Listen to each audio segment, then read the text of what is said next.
Hi.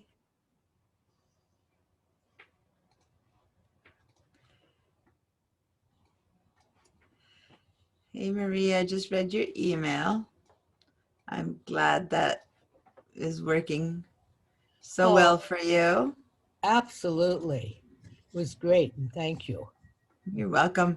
Might want to let people know in case some people are forgetting that those recordings exist. Um, Marie was mentioning how she took the videos of the class the other day and just slowly reviewed them while doing the things in her time on the computer and got a lot of stuff cleaned up and a lot of stuff done on her computer.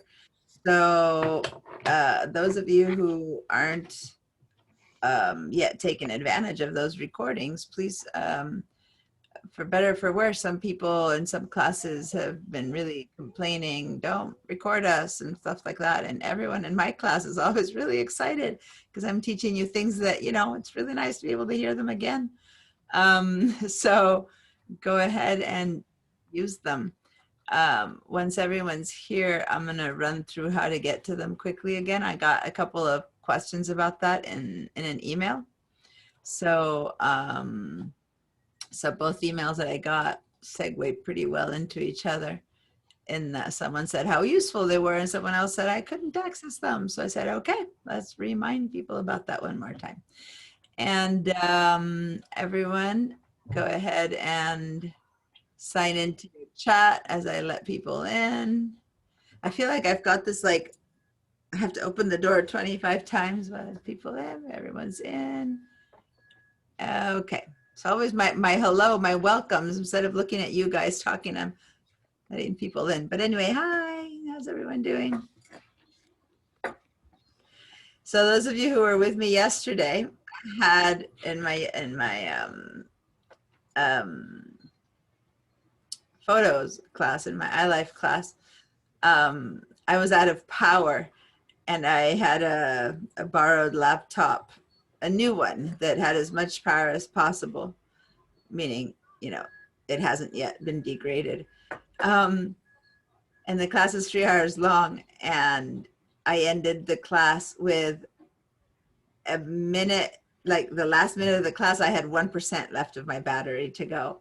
So that was pretty miraculous. But the thing is, here's my point. A laptop is supposed to last much more than 3 hours, but, and it's a brand new laptop, but I was running Zoom on it and video, right? And I was opening, Zoom is constant streaming stuff. So anyone who is wondering about their computers and how long they should last, well, it depends on what you do on it.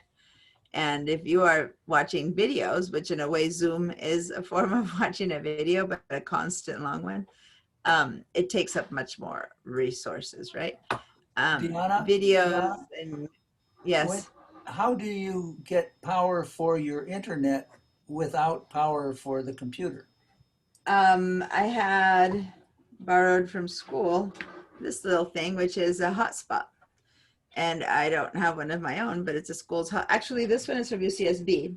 My husband got one because he works at UCSB, and I got a different one that's more looks like a phone. Um, and it connects, you just battery power it as if it were a phone, so it was charged, and it connects to Sprint, I believe, is the connection it has. And yeah, I've seen people all over the place who say, oh, I was using my hotspot. You can use your phone as a hotspot. So you can set up your phone to connect as a hotspot and give you Wi-Fi anywhere.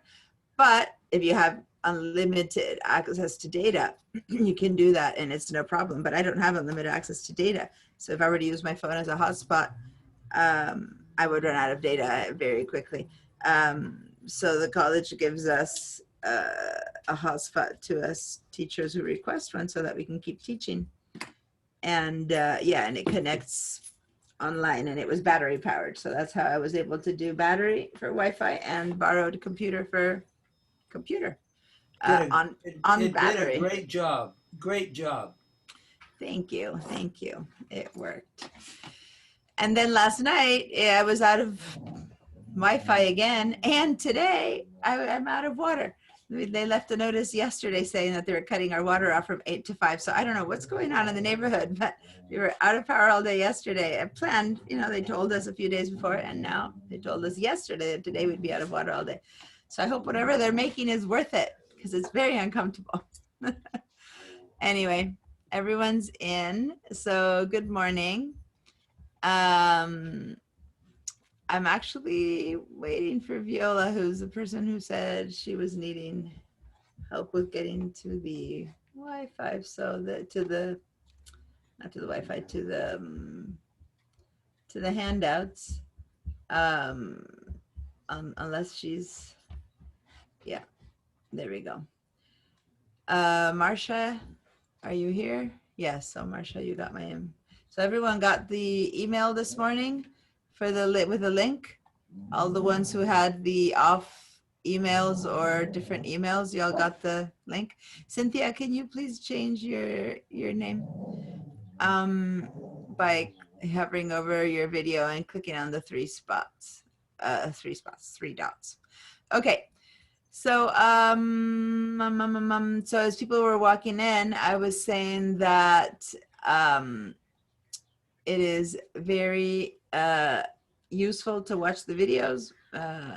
Marie emailed me how she was able to slowly go through everything we did in class last time by starting and stopping the video, and she did a lot of work on her computer. So for those of you who haven't taken advantage of them yet, please do so. All right. So if you need help getting to them, I'm waiting for Viola to sign in, and when she signs in, I was going to give another quick little primer on how to get to the handouts. There's somebody's phone. It's called IMAX phone. Just to know, is that someone's second computer? Someone has connected with the phone as their second? Yeah, that's my phone. Okay, perfect. Perfect. As long as it's one of us. I need to know, the other day someone Zoom bombed into a class again. So now when I don't recognize a name, I'm just checking in that if it's your second computer, that's fine. But if I don't know who it is, I'm wondering, is that someone who's gonna mess with us? Okay, cool. So how has it been going? Let me close this. I am about to update to Catalina tonight on my main computer. So I've been saying goodbye to my few programs that I can't use anymore. And I've been hearing from people who've been upgrading or update, at this point, saying a few times things like, it solved quite a few things in my computer. And I'm not sure what things it's solving. So if anyone, I do know in my iLife in the photos class, a lot of people, or 3 people, came back saying that a lot of their problem duplicates had been taken care of. So that's pretty cool. But that's the only thing I've heard. But I've heard from other people things like, oh, a lot of problems got solved. And some people say, and some others got created. I don't know about that. But, but I've been hearing back. So if you be more specific, like what problem are you having that isn't happening right now? I'd like to know that, or what problem are you having? That way, as people go through this, they can tell me. Anne, is that a Have you hand? told us how to upgrade to Catalina? If you're not on Catalina, if your computer can handle it, it would be available then on your, let me share with you. So that way it's easier than saying it. So I'm gonna share this screen right here. And actually, let me minimize this thing. There we go. And there we go. So this is a computer that's still in Mojave. And if you haven't received messages saying it's time to update and stuff like that, then maybe you don't have notifications set up, or maybe your computer can't be upgraded. But if you go up here to the Apple and click on that, you can see App Store. Or even here, see System Preferences, it's warning me that I have one update. So the System Preferences update would be the Mac OS update, someone telling me that that would be ready to be updated. But if you're not sure, you can go to the App Store. So I'm going to click on the App Store. Say that you don't have anything saying that there's an update available. You go to the App Store. And the very last choice, and I'm going to cancel here, is to go to Updates. Now this one says there's no updates available. This is actually not it doesn't really count because I don't have the Apple ID for this one. This is the computer that's my work computer that I don't handle its ID. So then you would find here something that says update to Catalina, and you can update other stuff. Now, if I go to the little one update from system preferences there, and I click on that, see that little one? Those are called badges, those little numbers that show up. This one message that this thing has for me. So I click on it and it's gonna check, and it's gonna tell me at some point if I need to update. Now, under that system preferences of software update, even if you don't have a message, there's this check mark, automatically my Mac up to date or not. So it checks for you all the time to see if there's updates, if it's on. If it's off, then you don't get messages. Okay, so go to your system preferences. Okay, so I'm gonna close this again. Go to Mac System Preferences and find your software update button or choice. And then I would highly recommend checking this on. It won't update without asking you anyway, but it keeps checking, okay?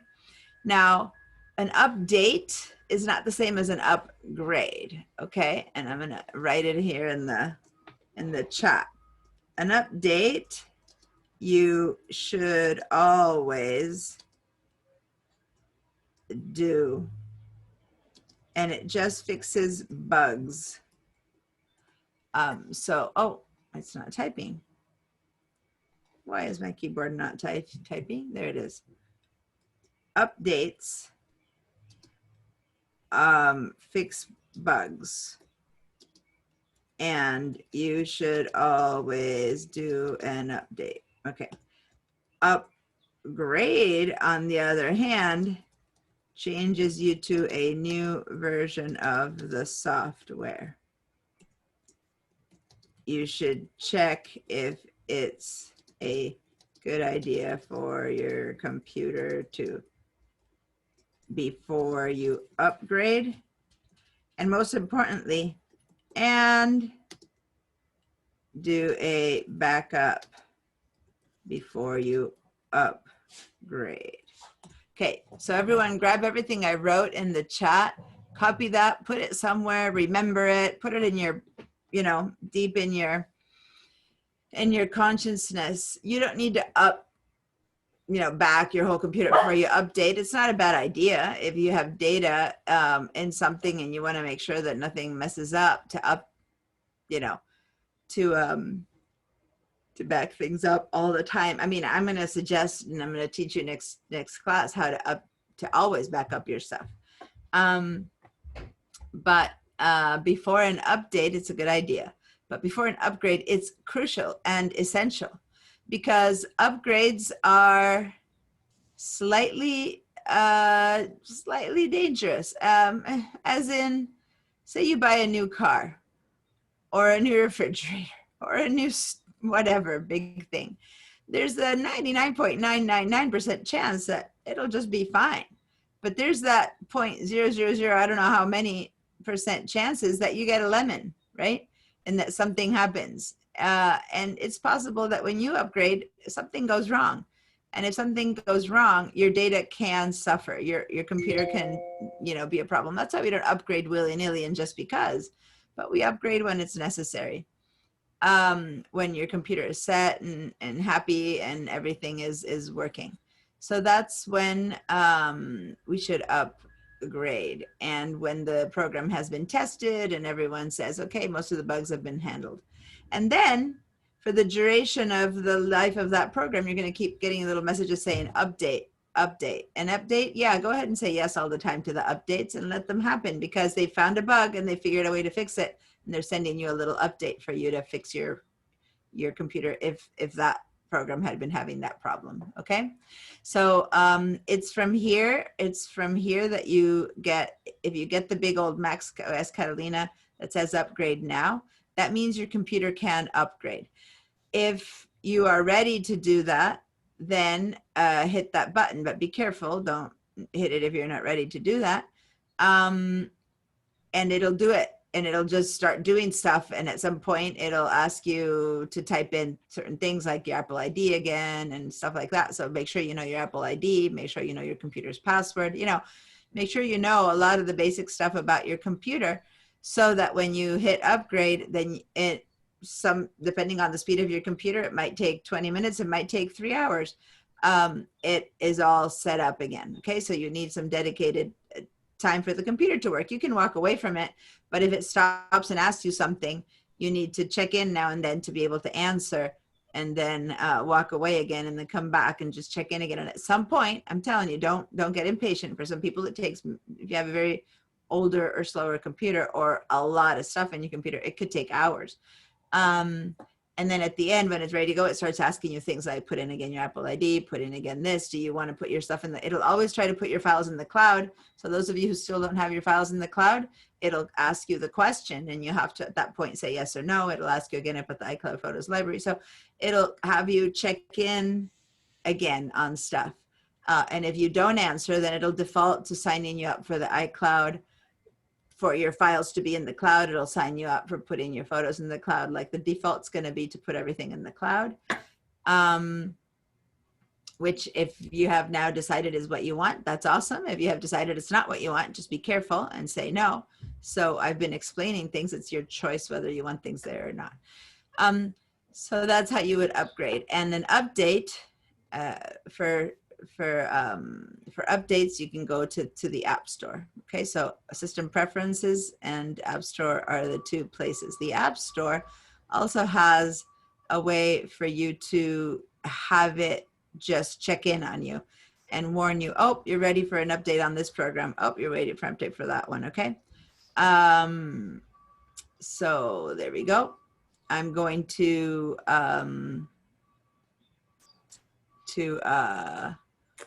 stop this share. There we go. And the upgrades and updates, how do you do them? You just press a button, say go, and they happen, okay? So, and sometimes they're so important that they'll say, we'll need to restart your computer. So you'll have to just wait until it restarts. And other times it just does an update while you're, you know, checking your email. It just does it in the background, so you don't have to do anything about it. So it depends on the level of update or upgrade, whether it restarts. Now and then you'll see an update for security. If it says there's an update for security, you should always say yes to that because new viruses and new problems keep getting new hackers, new stuff. And so they find solutions, antidotes, so to say, and they send you the antidote and you should always say yes and update your security fixes. Whenever it's a security fix, your computer has to restart because they changed certain settings to protect your computer again. So anyway, you just kind of follow along. You press the button and then say yes, yes, yes, or no, yes, no, no, yes, until whatever they ask you. And then it happens, okay? Most of them are painless. The only ones that are more, you know, they take longer is the whole upgrade. Okay, so did everyone go up to the chat? Hi, Justine, everyone else go to the chat and write your participation. Thank you, Sue, for showing up for a little bit. Okay. Deanna?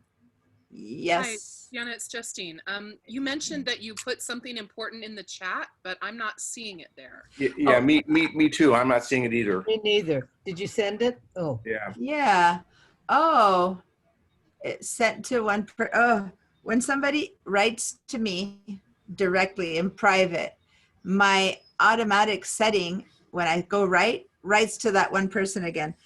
So that's why I request that unless it's really private, that you should always send to me as send to everyone. There you go. So I wrote it, but to everyone. Now I wrote it again. Thank you, Justine, for you. mentioning that. I so appreciate, Thank you. Justine, that you're there, because you're one of the people who tells me like, oh, I'm not seeing you. Oh, I'm not, whatever.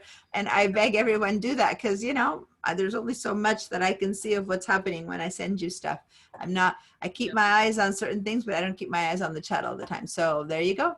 Glad I did. There it is. You should always do, and it's not perfectly written, it has typos, but basically, yes, always update, upgrade, make sure your computer is ready to do that. So just because you see the chance to upgrade now, like I showed you in my thing, it says macOS Catalina, upgrade now. Just because you see that choice doesn't mean you should, okay?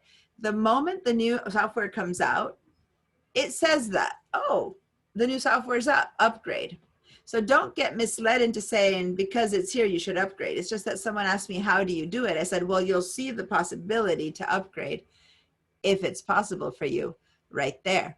But that doesn't mean you should. If your computer is very old and very slow already, it depends. The upgrade might help.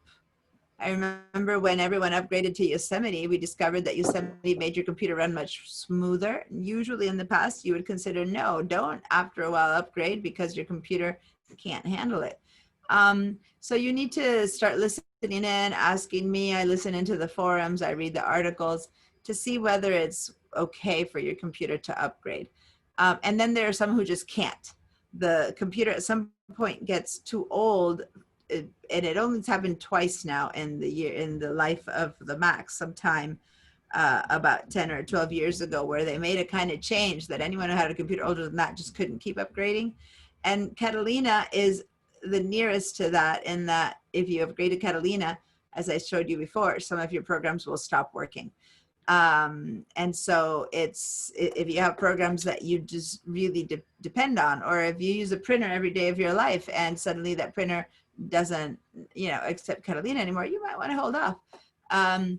But start checking in the way I showed you the first day. And if you forgot, check, you can check the videos, go to the software, legacy software, and check what software won't work. And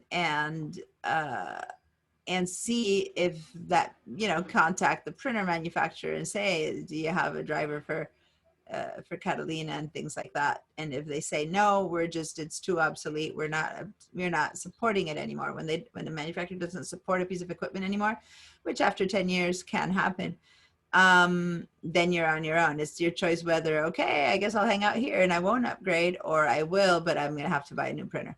Most of the times it's not that bad. It's just getting a new driver for the printer that you can just download from the website. But apps, but yes, old apps have stopped working. So this is, whenever I've been saying what I'm changing, this is my color calibrator, and I put this on the screen and I run a software, and it makes my computer color be correct for when I work with photos. And that's the thing that now will cost me about $350 or $400 to upgrade, that I've been resisting buying a new one. And that's why I haven't been upgrading to Catalina, but it's time to say goodbye. So yesterday I recalibrated one more time everything, and now I'm going to upgrade to Catalina, because I don't want to, I can't be behind, because I teach this stuff. I need to be on the latest one, and the Big Sur software is going to be here anytime, but they never tell you when. So next thing I know, it'll be there this morning, or it might be there in 2 months, but I don't want to, when it goes away, you can't skip, you can't just go one under, you have to upgrade to the newest one. All right, enough with that. What's Can I that? ask a question? Hi, it's Justine again. Yeah, Can I ask a Justine. question about that? So Yeah. back at the beginning of the pandemic, when I started to work from home, my employer had to upgrade my system to Catalina in order to get me connected to the, the shared drive and everything. And so now I'm upgraded to Catalina, which is nice, but it means that some of my programs don't work. And I'm just curious, like some of it is the stuff that came with the laptop, like iMovie and iWeb and that stuff. So Yes. how does that work? Yes, actually, if you go to legacy software, were you here the first day when I explored this? I'm wondering I- when I, so let me I share don't this quite again. remember that. Yeah, so when I, let me share my screen again. Thank you. When you go to, am I on the right screen? Yeah. So when you go up to the Apple About This Mac, Mm-hmm. you get this little window. Right. And this window here is actually, let me, I was going to share differently, but it tells you how old your computer is, yada, yada. Right. And over here, you can go to System Report. Okay.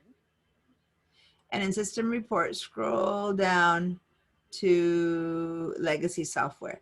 And what you guys will find is me too. See, it tells me that my iMovie is not going to work. See, or GarageBand, stuff that is Apple software. Okay. Now, there's two reasons for that. And some of you have had the computer from before it came for free. iMovie, GarageBand, all those used to not be free. And if your software originally was not free, then like if you bought the computer after, I don't know, at this point, 8 years ago, it began to be, or 6 years ago, it began to be free, but before it wasn't. So there's a difference there in who might have or not iMovie working. In which case, if this is happening to you, so see how mine says that iMovie and is not going to Yeah. work. When I click on legacy software, it says no information found. Well, you've already updated. I am not ready to I have not updated here. So it's telling me what's not going to work. You have already done But it. And It's so in updated, your, but I mean, but there's certain things that won't work. yeah. So, So, okay. But it's just so, telling me that. so there's two steps. Hold on. Okay. The first thing is to see if you can go to the App Store, right? And I don't have my Apple ID in here, but you can go into the categories. It's not going to let me, but you can write iMovie, Mm-hmm. right? And have it search for it. And see, you could, it probably will say get or update or something like that. Oh, okay. Okay, so you can update it or get it. And worst case scenario, if you are one of the people who had never paid for it, it might ask you to pay for it. I'm not sure. So search for iMovie, okay, or whichever else that hasn't worked In the App Store. in the App Store. Okay. Yeah, that's how you would install it again. But the see. other thing I was saying is that for people who the last, and this is what we did last, I guess the first or the second day. The other option was we went to storage, and in storage we went to manage. And if you weren't here for the class, I think, guys, was it the first or second class that I had you guys do this? And in here you can go to applications, and in applications it's going to show you, and I need it to read this stuff first. And remember, you guys, I showed you this first day. We were going to continue with this, but I haven't done it from this computer yet. And you can see over here, it'll have a list of unsupported apps.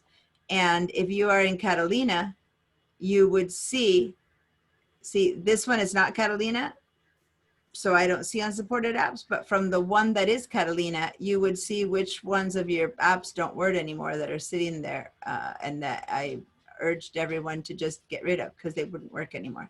Since this one hasn't upgraded anymore, it doesn't say unsupported apps yet, but in the Catalina version, a lot of people discovered a lot of little unsupported apps. Those are apps that used to work that don't work anymore, and you get the choice to select it and get rid of it, right? You could select it and say delete.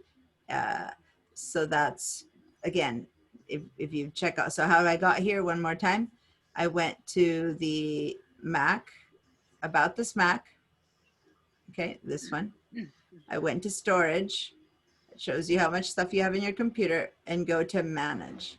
Once you're in manage, click on applications, and then you should see here which ones are unsupported. And this is only for people who have already moved to Catalina, and now your apps aren't working anymore. And that's how a lot of people got rid of a lot of stuff that was useless. Okay, I called them the banana peels, the ones that, hey, not working anymore. They're sitting there messing up and smelling up your computer. All right, So for a much more detailed explanation of this, check out the videos. I believe it was the first class, or was it the second class? I can't remember right now if I covered it the first or second. I can look at my notes later and tell you so that you can go to the right video. But that's basically the gist of what I had, what you need to do. And then try to replace those apps by going to the App Store. Okay. Okay. So now I'm gonna oh, hold on. I didn't move to my teaching account. I need to sign out of this Zoom. Sorry, because I'm not in my actual teaching account. I guess I can do it from here. Can I teach you guys from here? Sure. No, it's going to be too complicated to teach you from here. Let me go to my teaching account. I'm in the, I'm not in the teaching account on this other computer. I've also signed in, but I signed in from my regular account. So I have to leave the meeting on that one. 1 second, and I'll be back with my other account. Let me stop sharing here for a minute. And going to my Teach Mac account and then rejoin us. Okay, so I have different computers set up to teach, and it's not the same if I use one or the other, because I have one for Catalina and one for Diana, yes. I have gone to the after class video, and I get your son's video on trying to get the cookies. Am I doing something wrong? Yeah. So I was waiting for Viola, but I'm not sure she's gonna show up because she's the one who asked me how to get there. But maybe she can't come today to class. I wanted to show you guys again how to, let me send her an email. Hold on, I'm gonna dictate an answer. Are you coming to class today, question mark? Because I'd like to explain how to get to the videos again, period. So she had just written to me saying that she was trying to get to the videos, but then she's not showing up. So I just sent her an email checking in with that. Okay. Now, another thing that you might get, and I'm going to share with you this screen just because I just happened to me. And when it happens, it's a good time to show it.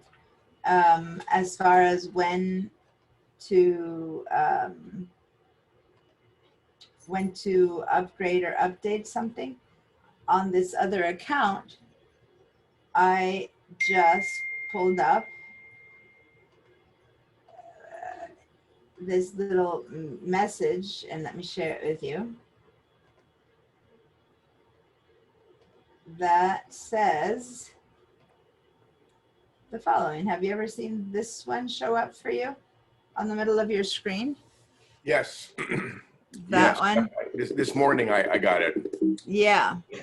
So this one is, it pops up a lot. It pops up when the Flash player decides, for some reason decides that it needs to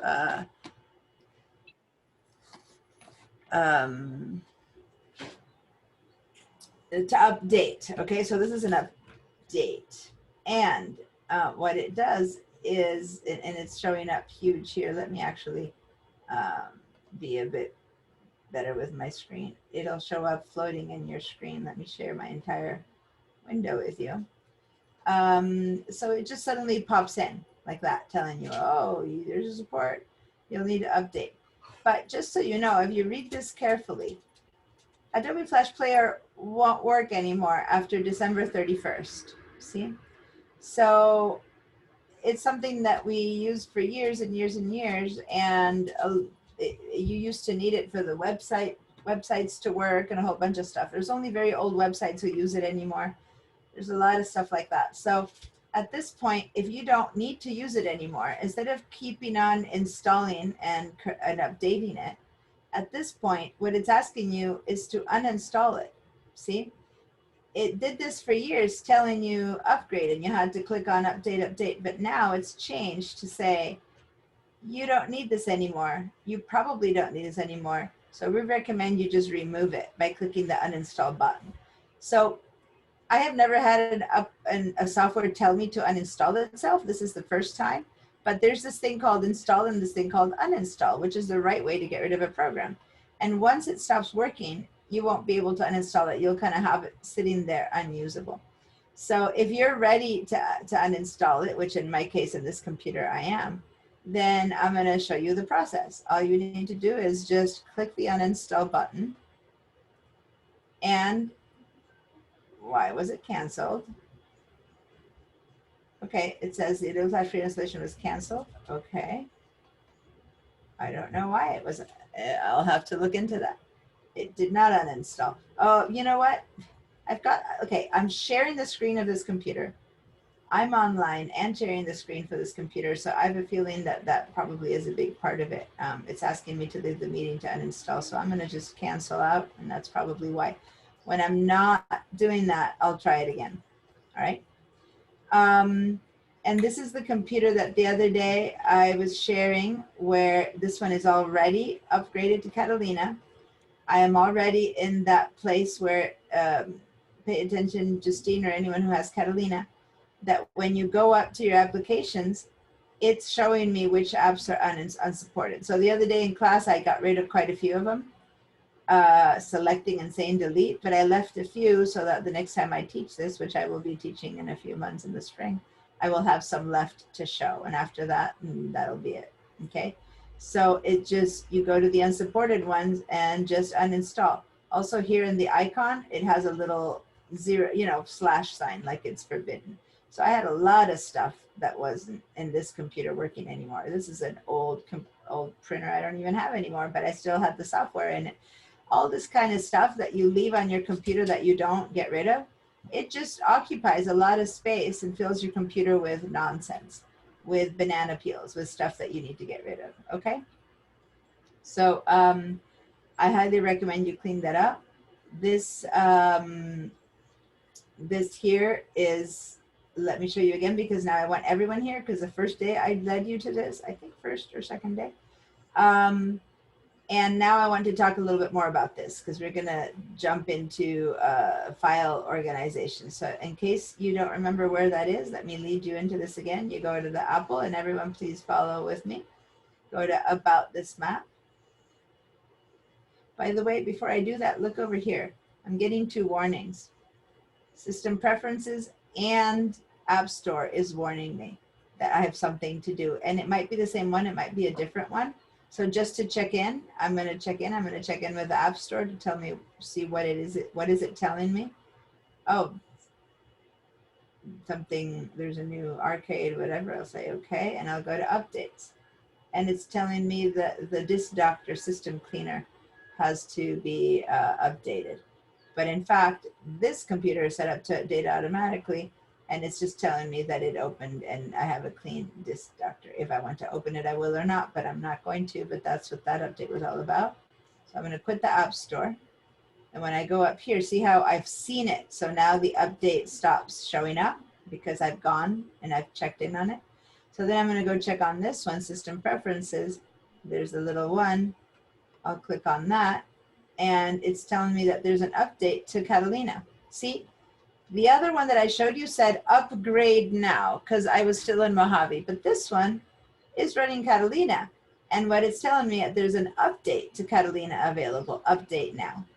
Now I'm not going to because I'm teaching right now, but if it's an update and I'm already in Catalina, it's time to update. So that's how I'll do it. When I'm done with the class, I'll click this button and this whole computer will update to the latest version of Catalina. Okay, so updates and updates kind of come at you, but over here you can choose whether to keep your Mac up to date or not. So when you hit advanced, it tells you check for updates, yes, download when available. In this case it says yes. On my other computer, this is the one that my son uses, that I'm using just to teach, but it's his now, so I don't have that set up as download. And when I try to uncheck it, it says, oh, well, you need to enter your password. So remember we talked the other day about this password that you get asked for all the time? When you're gonna mess around with programs and applications, the computer wants to know that you are the right person and you're not like that grandchild, right? That's why you never give your little grandchild your password, because they can really mess it up.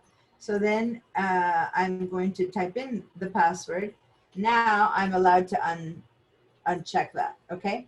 So if you uncheck that, it's gonna warn you when there's an update, but it won't just install it for you automatically. Versus if you have this turned on, then it's going to, and say if you have all of these turned on, then what happens is it tells you there's some stuff available. As soon as you check into Wi-Fi, it just updates for you. I don't like to have updates for me automatic. I like to be able to control that. So I turn this off and I have the automatic check for updates happening. And then when, if you have this one, security updates, then it will give you those automatically, and those are always good. So, so now I can just check myself, okay? So it depends on whether you want it or not to be updated. With that on, it's gonna let you know and install, and it'll be saying, remind me, and you have to say, remind me later. With these off, you have to come find them yourself. So it's your choice. I like to have it on. I like to be able to know, but it won't just install them. It'll say, are you ready to install, right? But then I don't have to go looking for them. If you don't have this on, then you have to go and open the App Store and go to the updates and see if there's something ready for you. Okay, any questions about this, you guys? Diana? Yes. This is Paul. Yeah. Yeah. So I got that message uninstalling the Adobe Flash Player. Uh-huh. I didn't. I clicked remind me later. Will I get another message? Oh, God, I'm pretty Give me sure Adobe Flash Player is pretty good at flashing up all the time. So I don't know when, because I don't know Yeah, I'll when know they later. choose to. Yeah, But okay. not only between here and December, but probably between here and the next few days, it comes up pretty often. Okay, thank you. Right? Yeah, thanks. So it tells you that. And then let me actually stop sharing from here, because it so happens that on my other computer, I've got 3 going right now for you. If you look at, I have to, on my other computer, I just got something that I want to show you. Do you see my, oh, did it disappear when I shared screen? Yes. Oh, there was a note here that appeared, and when I shared my screen, it disappeared, which is not what I wanted, but okay. I got a little notification that popped up here on the right side of my screen, and it said, you have updates available. That's because I have it on turned on automatic to warn me, okay? And I was about to share how that happened, and it stopped happening. So there you go. I can't show you that right now. So now I've shown you like 3 or 4 different versions of how to update and upgrade. Once you get the message, it's because you're being told automatically. Then just, you know, if it's an update, just press yeah. If it tells you you're gonna have to restart, then wait until you're not using the computer. That's the only caution. All right. So now that I'm on this computer, let me continue with this one. This is the one that's still in Mojave. There's 2 that are still in Mojave. This is one that tonight is gonna go to Catalina after I'm done with this class. Well, I have another class I teach tonight, and after that I'll move this one to Catalina.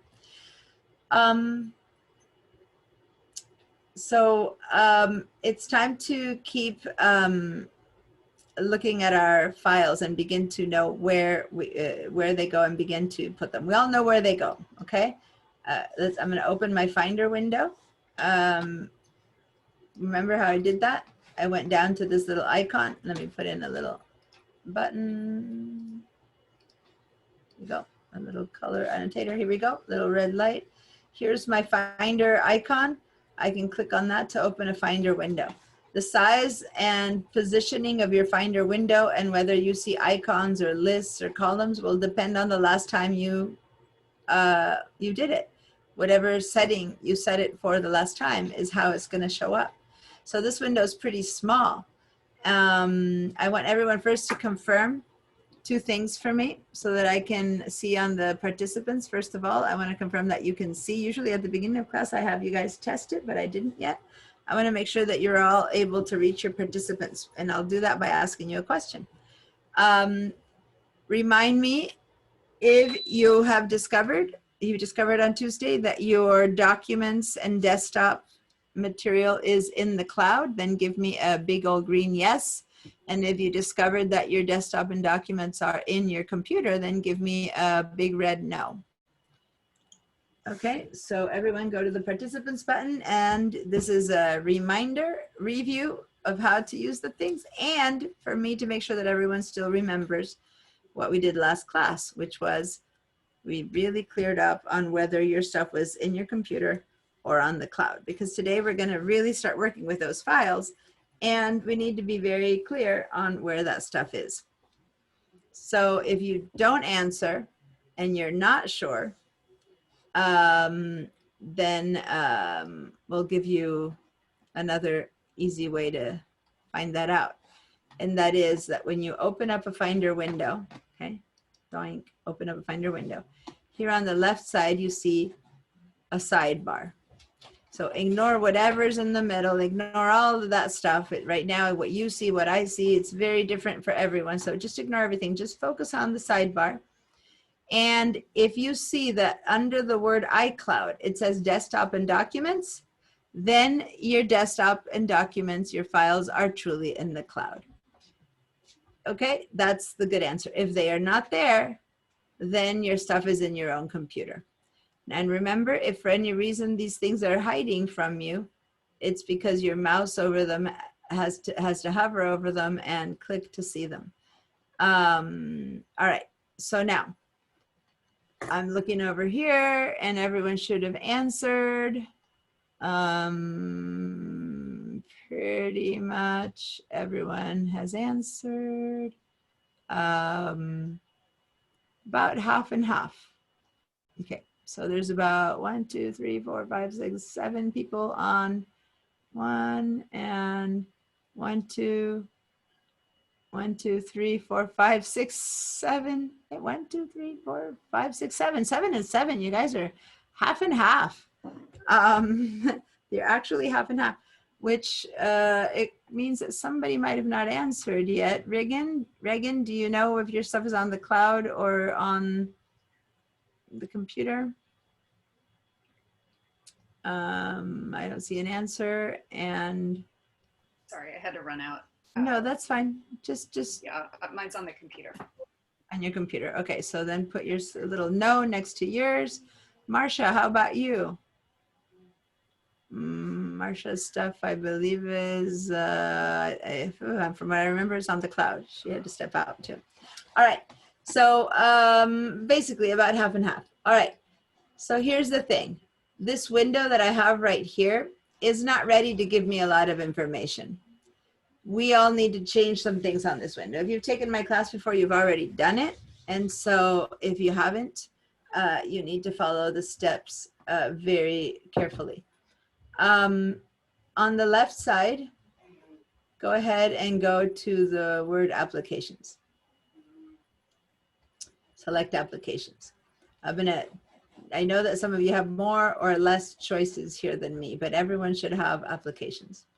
Now, if I look at what's on the right side, you could be seeing it like I am, which is a whole list of words. Or, and that depends on these 4 choices, these 4 little buttons right there. Now, in these 4 little buttons, I have the second one turned on, which is view things as list. I could also click on this, on the first one, and now I'm seeing as icons. Or I could click on the third one, and I'm seeing them in this columns mode. Or I could be clicking on this last one and be seeing these in this other version, which actually does change if you're in Catalina. I believe it's a little bit different. The last one, what's the name of the last one? Or no, it's the same one. Okay. Diana, I'm lost. Okay. So Diana, can you hear me? yes, I hear you, but let me tell you how to catch up. All you Okay. need to do is go down to the Finder icon to the dock, click one time on the Finder icon and open a window. Okay? Did you open a window? I don't know how to open a window. Okay, so look at my screen again. Go down to your dock, find the little half smiling icon and click one time on it. So the farthest to the left in your dock is the Finder window icon. The one Okay, that I'm on the Finder.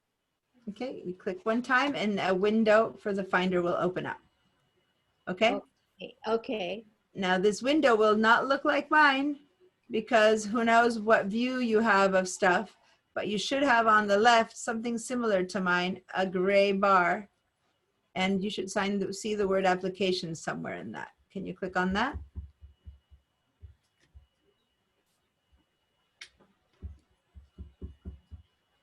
on the far left. Okay, application. Yeah, perfect. So now when you have applications, it depends. Everyone has applications in the computer. That's why I send everyone here, because everyone has applications. Even if you didn't install anything, the computer came with them installed. So you will have files and folders in here. But how you see them is going to be different depending on which of these 4 little buttons are pressed, right? So clicking on this one, what you see is a bunch of icons with just the file name. Clicking on this next one, you see a listing of stuff with little triangles on the left side. Clicking on this one, you see this in columns mode, which depending on certain things that might be on or not, you might see something here or not. If you select something, one of these things, you might begin to see some columns. Just single click, nothing double clicking, just a single click. You might see some columns, things happening. And if you select the last one, it's called gallery mode, then you'll see the icon and you're gonna see some stuff down here. So I'm gonna explain this one at the end. This is more complicated to understand until you understand the first 3. Don't even bother with this one. All right, so let's all head back to the first one. And the reason I'm here in this one right now is because I entered Bridge. And if you click on, if you're confused because what you have is not the same as mine, then click on applications again.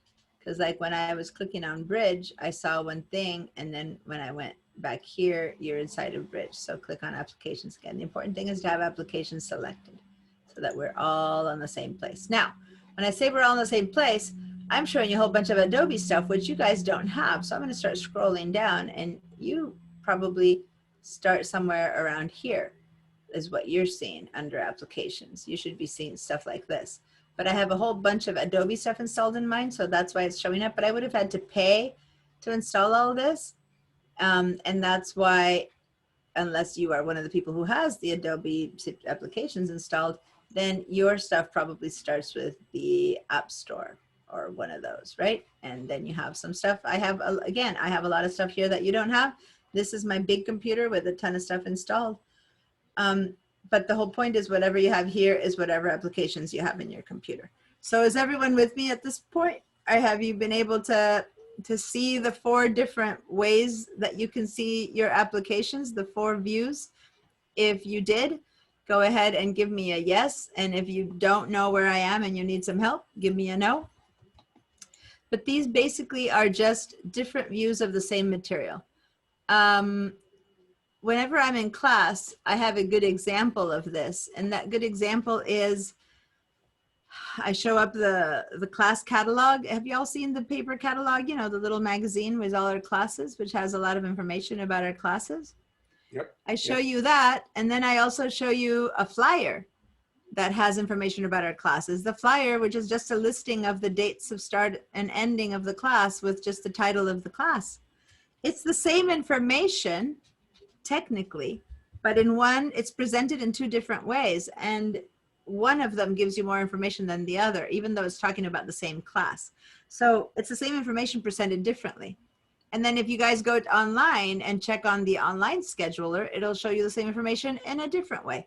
So that's what this is. These are 4 different ways to view the exact same information. Some of them work to give you more and some less. And depending on your needs, you might want to view things one or the other way.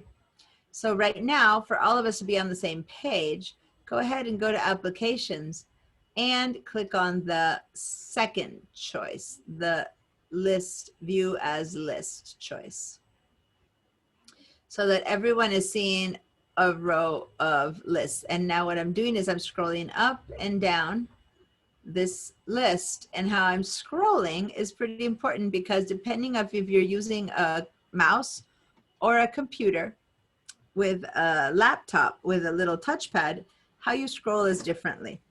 So let me say that if you are on a laptop with a touchpad, you need to put two fingers down, and that's how you scroll up and down or sideways. So two very gentle, no clicking, just a gentle up and down, and your mouse has to be over what you want to scroll. Okay, and then that's how you get to scroll. If instead you have a magic mouse, okay, one of these little flat magic mice, the scroll is one finger up and down. See how I'm going up and down, up and down. If you've seen my little image anywhere, up and down. That is how I get,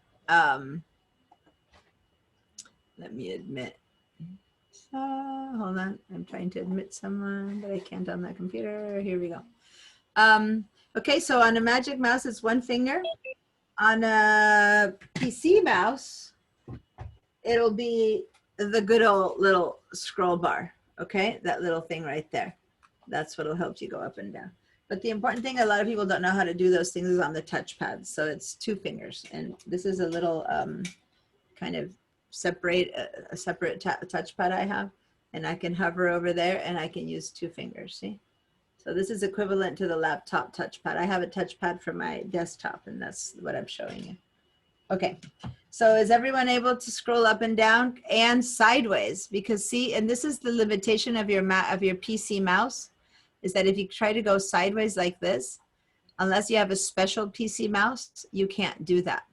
So who is finding that they can't go sideways? Oh, it's important that your window has to be small enough, because if your window is really big, right now there's nothing to go sideways to. I'm trying to go sideways and there's nothing, because I'm seeing everything. So move your window and make it smaller, so that then there's something to go sideways to, okay? Otherwise you won't go sideways. So on a Mac touchpad, you just go sideways like that, okay? And if you're seeing my little picture, if you guys see the whole share and my picture at all, then you'll see me doing like this on my mouse. So those of you who can see my picture, I'm demonstrating all of this in my little window.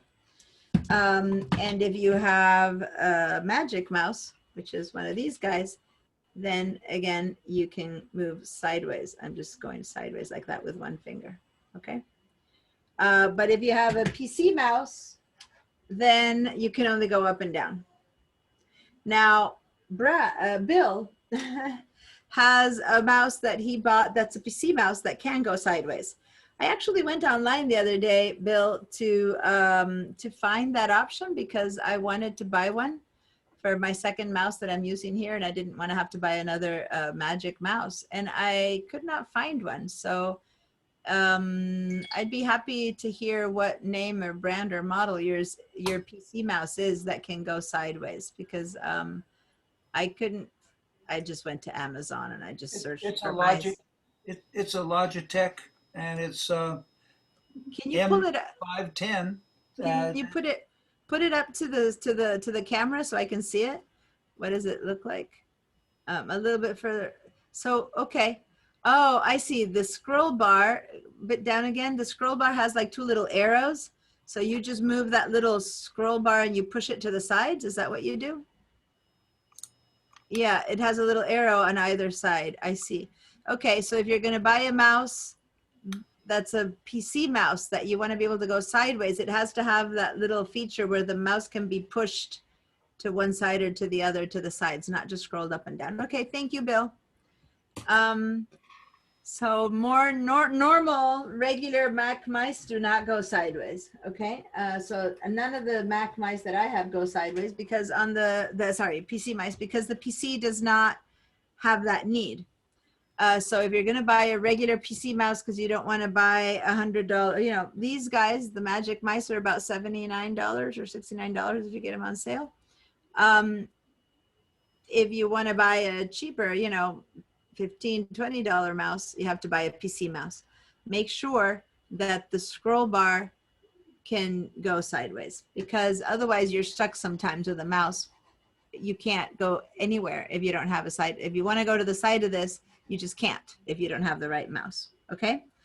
All right. Any feedback, anything to tell me about that? I'm going to stop my share for a minute to give everyone a little bit of a break on sharing in case there are any questions. No. Kim, I noticed you joined us. Hi. There was a reason I was looking for you before. I wanted to say something. Nope, I don't know what it was. So, by the way, Kim and Tracy and Marcia and Bill, did you all get your emails this morning? And Cynthia? Yes, I did. I got mine. It's Justine. I wasn't getting them before, but I want to let you know You I did. got yours too? Okay, because I went and rescheduled everything with the current roster. Okay, good. Let me see. Did everyone see? Then I'm looking at your participants button that I wanted. I lost the participants. There it is. So everyone said yes to the fact that, or most people said yes. If you're not saying yes or no, please make sure to answer yes or no. If you have been able to see the 4 views of your Finder window. If you haven't seen it and you haven't answered, then I don't know. So instead of having to stop and ask everyone, just make sure to try to always answer yes or no. Except for Kim, who just showed up, so she doesn't know what I'm asking. Everyone else should have a yes or a no next to their name. Okay, so now I'm going to share again. Share my screen again. And this time I'm just sharing the window so that you can see things better. So I'm not sharing as I was before the whole screen. So, but actually for what I'm about to do right now, I do need to share the whole screen. So I backtrack. I will share the whole screen again because this is what I want to tell you. This window is tiny. I want to make it bigger. So notice that if I put my mouse on the edges, I get this little double-headed arrow where I can click and I can drag to make it longer or wider. I can put it in the bottom to make it longer. Or I can put my mouse in the very corner and it turns into a double-headed arrow, and then I can make it longer and wider at the same time. Now, if I want to make it as big as I can, I also have to move it over a bit. So to scooch this window over, I need to go to this neutral, this part here that's gray area on the top, and the top title bar is called. Go to some neutral area so you're not clicking on anything, and click and then just drag to move your window over, okay? So you need to do it from the neutral grayish areas of the title bar. Anything else you clicks on something.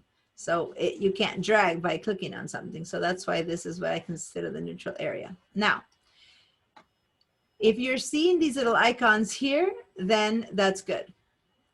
Some people the other day shared their screen that they couldn't, and I noticed that they didn't have these icons here. So in case that's you, go to this neutral area of your Finder window, right click, and remember how to do a right click. If you're on a touchpad, a right click is push down your 2 fingers on it. And if you're on a mouse, then right click. And you can choose to see text only.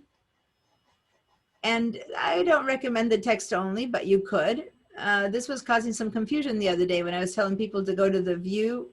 I was telling people to go up here to view, And instead of view there, they were going to this view here. And it's a different view, but it's a word that says view on the top, right? So it makes sense. This is not ideal. Right click again. You can see icons only, which is how, as I was showing it before, or you can right click and say icon and text. And maybe when you're first learning about this bar and how it does things, maybe you want to see both icon and text. If you see icon only, you're supposed to know what these icons mean. Icon and text can be very helpful for once you're learning to understand what the icons mean. So anyway, choose which one you want, but this is how you change that. Right click and choose one of them, okay?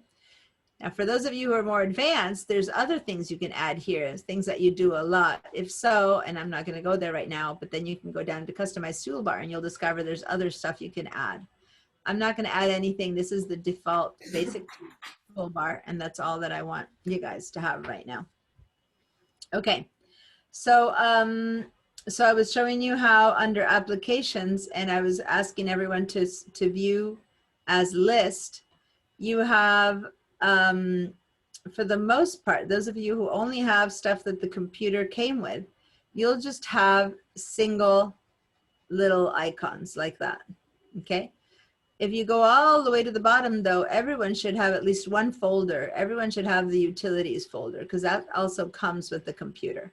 So scroll all the way down to the bottom of your applications. And if you're not here anymore, remember, all you need to go do is click once again on applications. So say that you've gone somewhere else and you're in some other stuff, go back and click on applications and then scroll to the very bottom of your applications and then you will see the utilities folder. I have many other folders, but all these other folders that I have are from apps that are installed in my computer and not in, probably not in yours, but everyone should see a folder called utilities. In this mode. And if we wait. don't? Sorry, it's just Um, don't see that. in your applications, you don't have utilities? How Um, about, sorry, I see it. It's not alphabetical, so mine wasn't at the bottom. oh, okay, good I point. do utilities, yeah. So how to do this to be alphabetical? You need to click on the word name. So click on the word name and everything becomes alphabetically sorted. And since now it goes from Z to A, if I click on it again, it goes from A to Z. Okay, so everyone, if you click on the word name, Thanks. then you get everything to sort alphabetically. But when you see this little see arrow right there, let me actually share just the window now. It's easier if I share just the window. Now see this little tiny icon there? It's pointing upwards. If I right now I'm going from A to Z. It's kind of cool to have Zoom installed because it gives. I'm going to make this much bigger now so that I can show you a bigger window. So it's A to Z. If I click on this word name again or anywhere in this little bar of name, now my little icon went downwards and now I'm going zoom to A. So I've gone upwards and downwards, okay?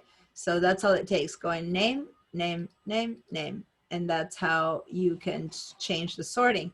Now, the reason that she said she wasn't seeing things alphabetically can be not just because you're seeing them alphabetically upside down, but because you could also be choosing to see things with any of these modes. So say that you want to see your biggest file.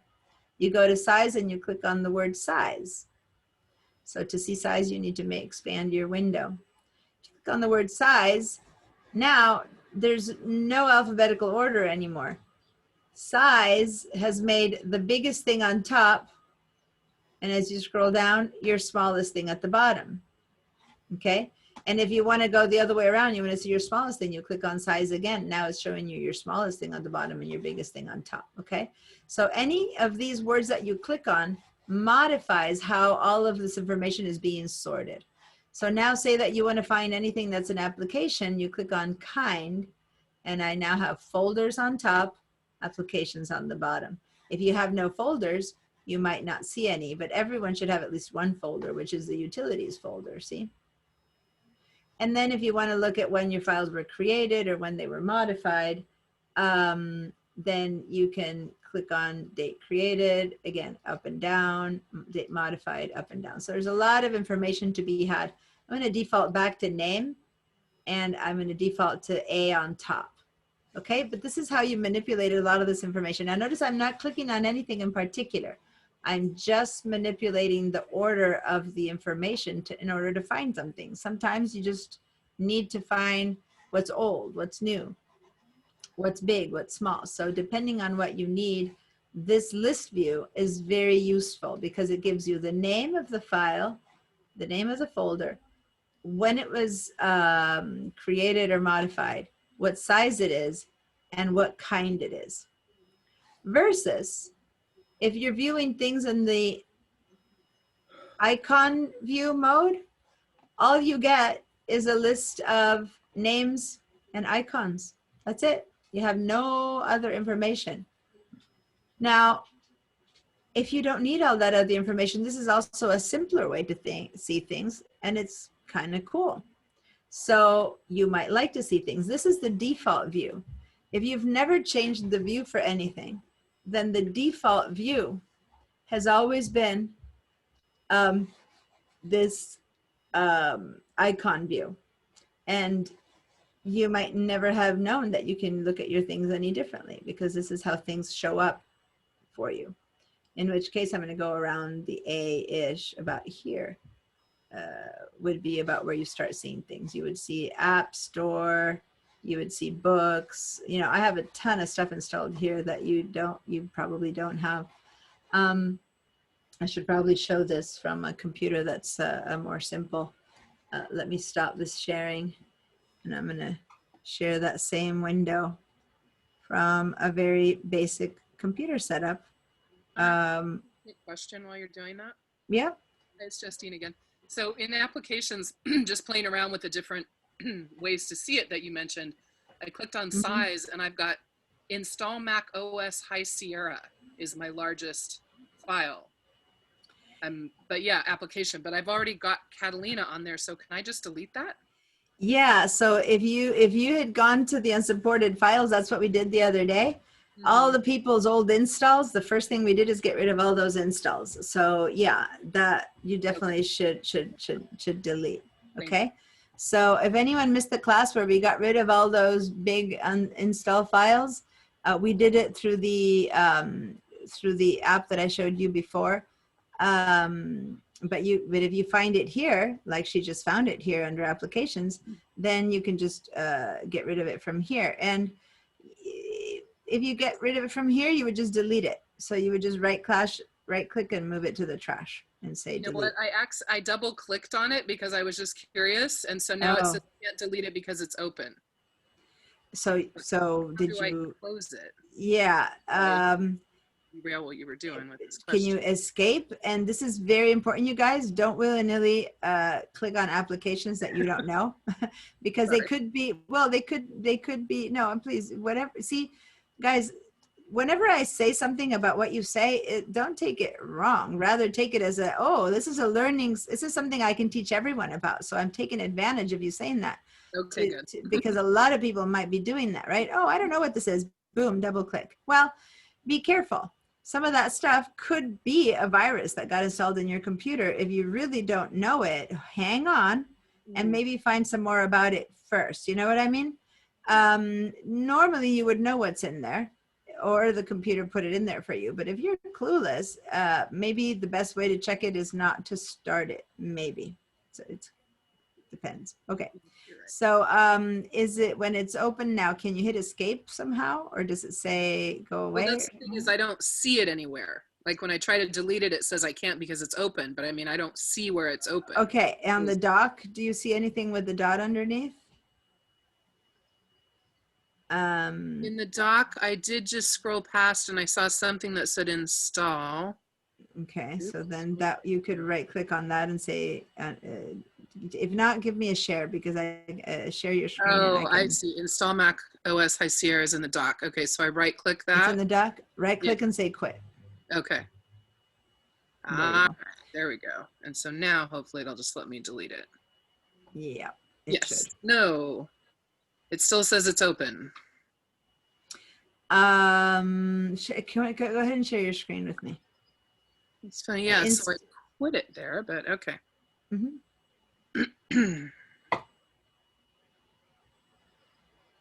Okay. So go ahead and move that. There we go. So this is the install Mac OS High Sierra that she's talking about. Let me actually ask you for remote control. Here we go. So this is the install that she's talking about. And when you open up an installation, it wants to begin installing itself, right? It wants to begin doing that. So this is an older version than what she's got. She's got Catalina, so we don't need it, okay? So what I'm gonna try to do here, since she already tried to delete it from the dock and it didn't work, and let me just show people what she's talking about. When you try to right click, can you right click and show how it says no, you can't because it's installed? Can you try to quit? Okay.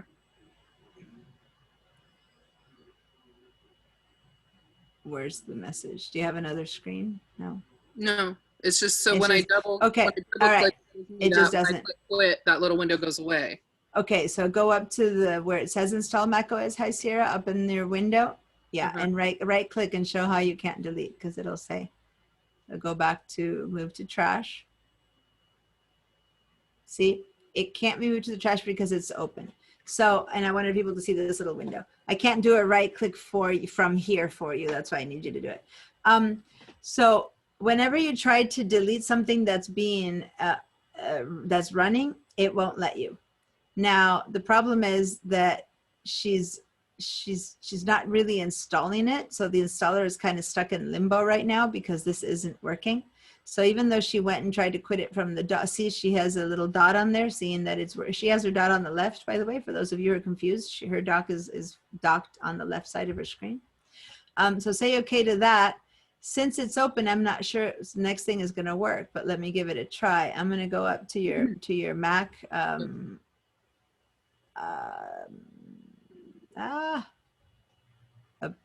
Can you go to the Mac? For some reason, it's not. Can you go to the Apple, please, and go to about this Mac? Yeah. Okay, great. Now let's go to your system, to your storage. Are you okay? You got it now, right? It's somehow it's resisting. Okay, and manage. And let's see if I can delete it. So it's got to read through, right? And I guess you hadn't been here yet, so it's still reading your computer. First time you come, it has to do a lot of reading, and after that it works. Okay, so here it is, applications. Click on the word applications. And there we go. So now let's see if we can go to the install. So see all these things that she has here that say unsupported? These are the ones that now are not working in her new Catalina. But this one over here, the install from Mac Sierra, you definitely don't need. Okay. Now, unfortunately, the last time it was accessed was pretty now. See how the date is pretty new? Let's see if it allows us to delete it from here or if it gives us that same message. Are you sure you want to delete the install? It'll be deleted immediately. Feel free out. Let's see it. Hopefully it'll let us this time. And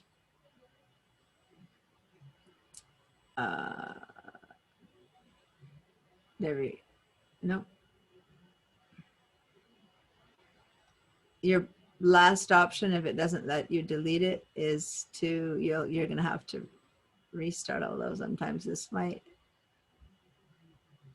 force it to reset. Okay, it's not because it's open. The installer is open, and since this is a big old installer, because it's an operating system installer, it won't work. And in fact, even restarting her computer will be stopped if that installer is open. So unfortunately, because this happened, because you try to open it and now we can't get rid of it, installation programs are pretty tricky. The only option I have left for you is to restart your computer, but it's not gonna let you because it'll say I can't restart because an application is running.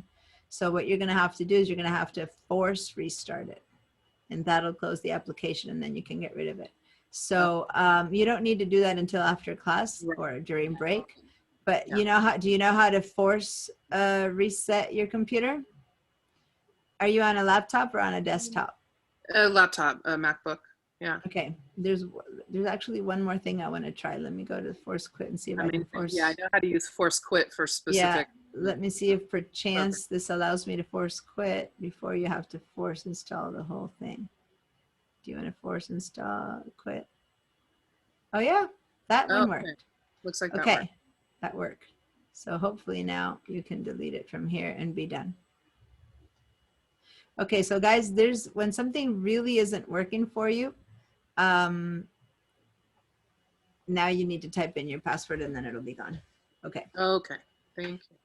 When something really isn't working for you, I went up to her Apple icon. When you're done typing your password, go ahead and it asked for that because that's one of those system kind of files.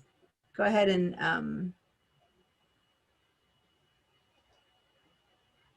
I'm clicking on the Apple.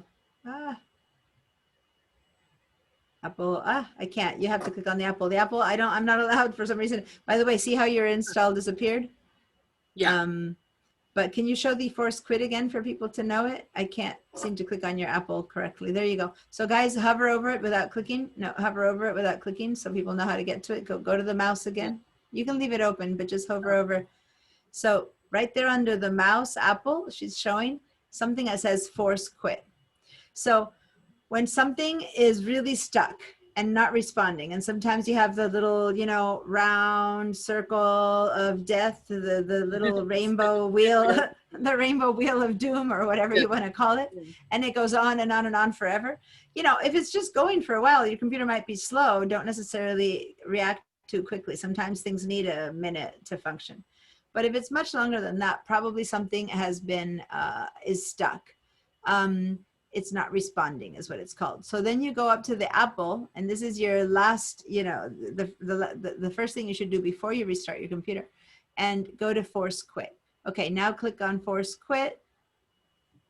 And under force quit, you'll see every application that is actually running.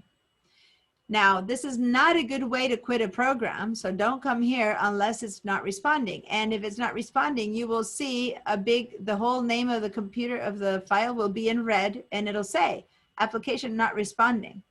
So all of these don't say that. So all of these are working. So she should not force quit any of these. But if any of these were to be saying application not responding, then you select the one that's not responding and you go down to the bottom. That's a bottom that says force quit. And that gives you a force quit. 99% of the time that takes care of your problems. If this does not work, then you're left with the only other option is to restart your entire computer. Okay. So anyway, thanks for showing that force quit. All right. Thank you. Your problem. You're welcome. I feel and I now did that, let's but I'm glad you helped me fix it. but it was a good point because a lot of people do that. They open applications to see what they are and then you get stuck, right? So install files that install programs are big deals. So let's be careful with that. Okay, I'm going to share again from this side of the world, which is my computer that doesn't have 850,000 applications in it. This is the little old borrowed computer, remember? And this would be more typical of what you should see under applications. You would see about these, this is just kind of what comes with the computer, okay? For the most part, except for this box. And maybe I have some Google Sheets and Google Docs stuff here. For the most part, the rest of this is what comes with the computer. And you can see it by view and see how here I don't have any other folders except for at the bottom the utilities folder. All right. Now, the next thing I want us to do is I want you to click on your desktop.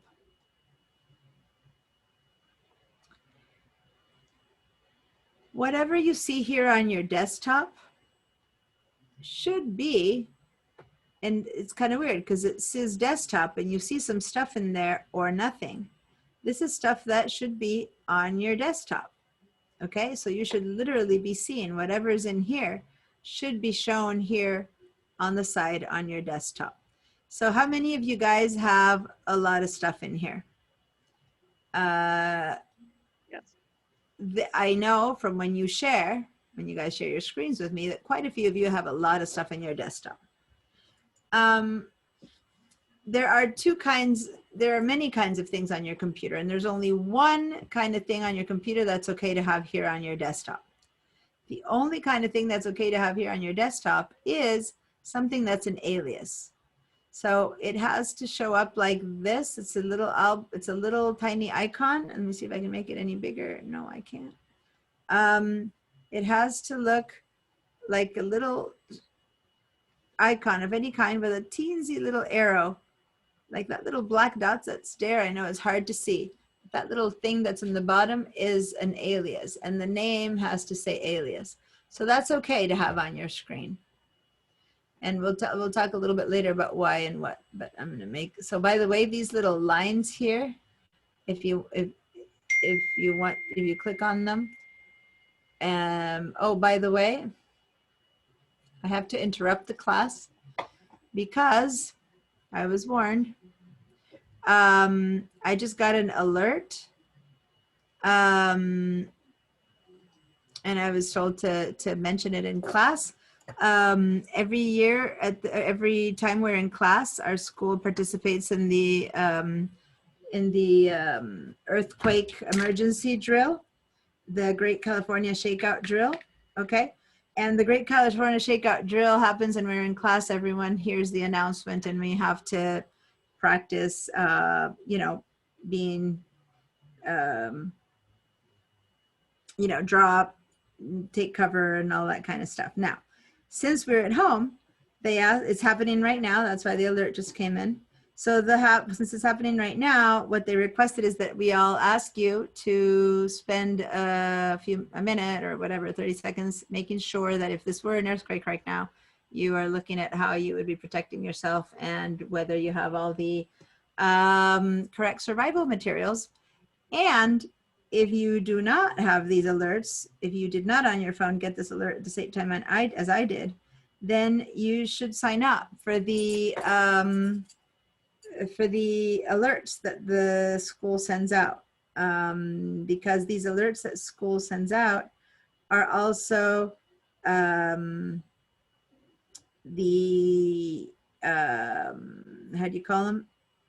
The way to find out information about whether there's fires and stuff like that. So I'm going to go ahead and I'm kind of done. That's all I'm going to say about this. But I do want to show you guys something in the chat. Let me go to the Zoom chat.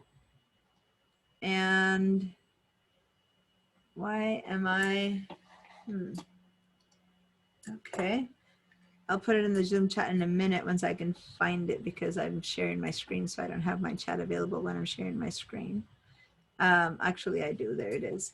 There's a phone number, and then I'm going to give you guys a break. There's not a phone number, a text. You need to text join SBCC. Okay, so you can text that, and let me go to everyone. I'm about to respond. And the number that you need to text to is 58339. So if you guys are, okay, so I just said it in the chat. If you guys are, have your phone next to you, go ahead and send a text to the number 58339. It says join SBCC. And that helps you, that gets you onto the SBCC alerts. So sometimes, when we have fires, it tells you campus is closed or electricity is out. But mainly a couple times a year, you'll have some, like the other day, a tree, the other day when we were in class, fell down and the power was out. And so it warned people not to come to class and stuff like that. But during the fire, this is wonderful. They have a lot of information about what's happening at school and things like that. So anyway, if you want to get those alerts, please text join SBCC to that number. I want to finish this quick conversation, and then we're going to take our first break. And the conversation I was having is that a folder with stuff in it, or many folders with stuff in it, is not okay to have on your screen. All the stuff that's on your desktop should technically be in your documents folder. Okay, so we're going to talk more about how to move things from one place to the other. And the only thing that's okay to have is the aliases. So if you don't have something that literally says alias and has a little icon, it should not be there. So that's just what I want to finish up. And why, we'll see how to get rid of them soon.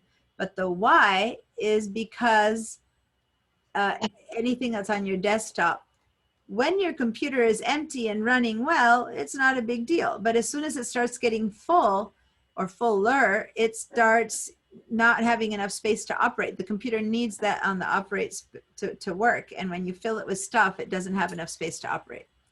Okay. Now, the last thing I wanted to say is that in this computer here, notice that at the bottom and at the top, I have different things than you have. For the most part, anyone who's new to this class, I have something here, I have down here some stuff. All of that is crucial to turn on. So we're gonna go turn it on and then we're gonna start having our break. So I'm gonna go to this computer where I don't have it turned on. So for anyone who has not turned these things on ever, please do this with me. If you've already taken my class and you have these bars at the bottom that I was talking about, you may go start your break right now. But for everyone else, go with me up to the view window. And I'm at the very top, the one that next to the Finder, it says Finder, File, Edit, View. And I want you guys to see that I have a whole bunch of words that say show over here, and I need them all to say hide. So how I do that is one by one, I start clicking on them. So I'm going to click on show all tabs right there. Oh, actually, the only one I don't want, in fact, sorry, is show all tabs. I want show tab bar. I'll turn that on. And notice that when I said show tab bar, I got this bar over here and a little plus sign at the end. I'm going to go back and I'm going to say show path bar. And something appeared down here that wasn't there before. And then I'm going to go one more time up there and I'm going to say show status bar. And that last bar appears down here. So again, each time I go, the word that used to say show now has turned to hide. Okay. That's because I am showing it. I want these words to say hi. I want to see hide sidebar, hide toolbar, hide tab bar, hide path bar, hide status bar. So this is my goal. So if you're seeing the word show in these, then it's not showing, because if I now click on this again, it disappears. My status bar disappeared and now it'll say show again. See that? So now I have to click on it if it says show, and then my status bar will appear. After break, I'll explain what all these bars are and why we're adding them, and they'll be eternally useful for you. Once you turn them on one time, you never need to turn them on anymore. So once again, I go up to the view and I'm going to leave this there so you guys can see. Normally when I go on break, I don't leave things open, but I'm going to leave this open so you guys can imitate that this is the goal. I want to see hide sidebar, show preview, hide toolbar, show all tabs, hide, hide, hide. So this is exactly how it needs to look. And you need to do that by clicking the word show on Diana, everything. I don't have that menu at all. Okay, so this menu, and I'm going to reshare my screen so I see my entire menu, is up at the very top. Okay, so if you see, for example, Zoom or something else up there, it's not going to work. So click on the desktop or click on a window and you need to see Finder. And once you see the Finder next to the apple, then there's that view window, and this is where you see those things. Okay. Okay. Okay. Now, the thing is that when I show it this way, it shows up kind of tiny. And that's why I was trying to have me show only the window. But when I show it, it only shows this window, so you don't see the view tab. So here's where they are. Okay. So everyone go ahead and. I can see mine, but my hide toolbar is grayed out. That's fine. You don't really ever want to hide your toolbar, because if you do, see how you lost all that stuff on top. So you want to show your toolbar always. So I don't know why yours is grayed out, but it's fine. You never want to hide it anyway. So when weird things happen to your windows, it's because these things are all messed up. So you want to have them set up like this, okay? Hide path, these are the two important ones. Hide path bar and hide status bar should be instead of show. And then the rest ideally are the same way as mine. Okay. It's 10:36, so we're gonna take a 15-minute break to 10:50, 10:50, so 14-minute break. Make sure that everyone has signed into the chat. Make sure everyone has said hello or yay, I'm here or whatnot in the chat. And then let's go and take your break. And I'm going to leave this up in case you're still working on this instead of, as usual, going back to the gallery. And I'm going to mute everyone, remember, so that you can happily go and talk and make noise in your background. So everyone is muted now. And I'll see you guys 14 minutes. Bye.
All right, I'm back.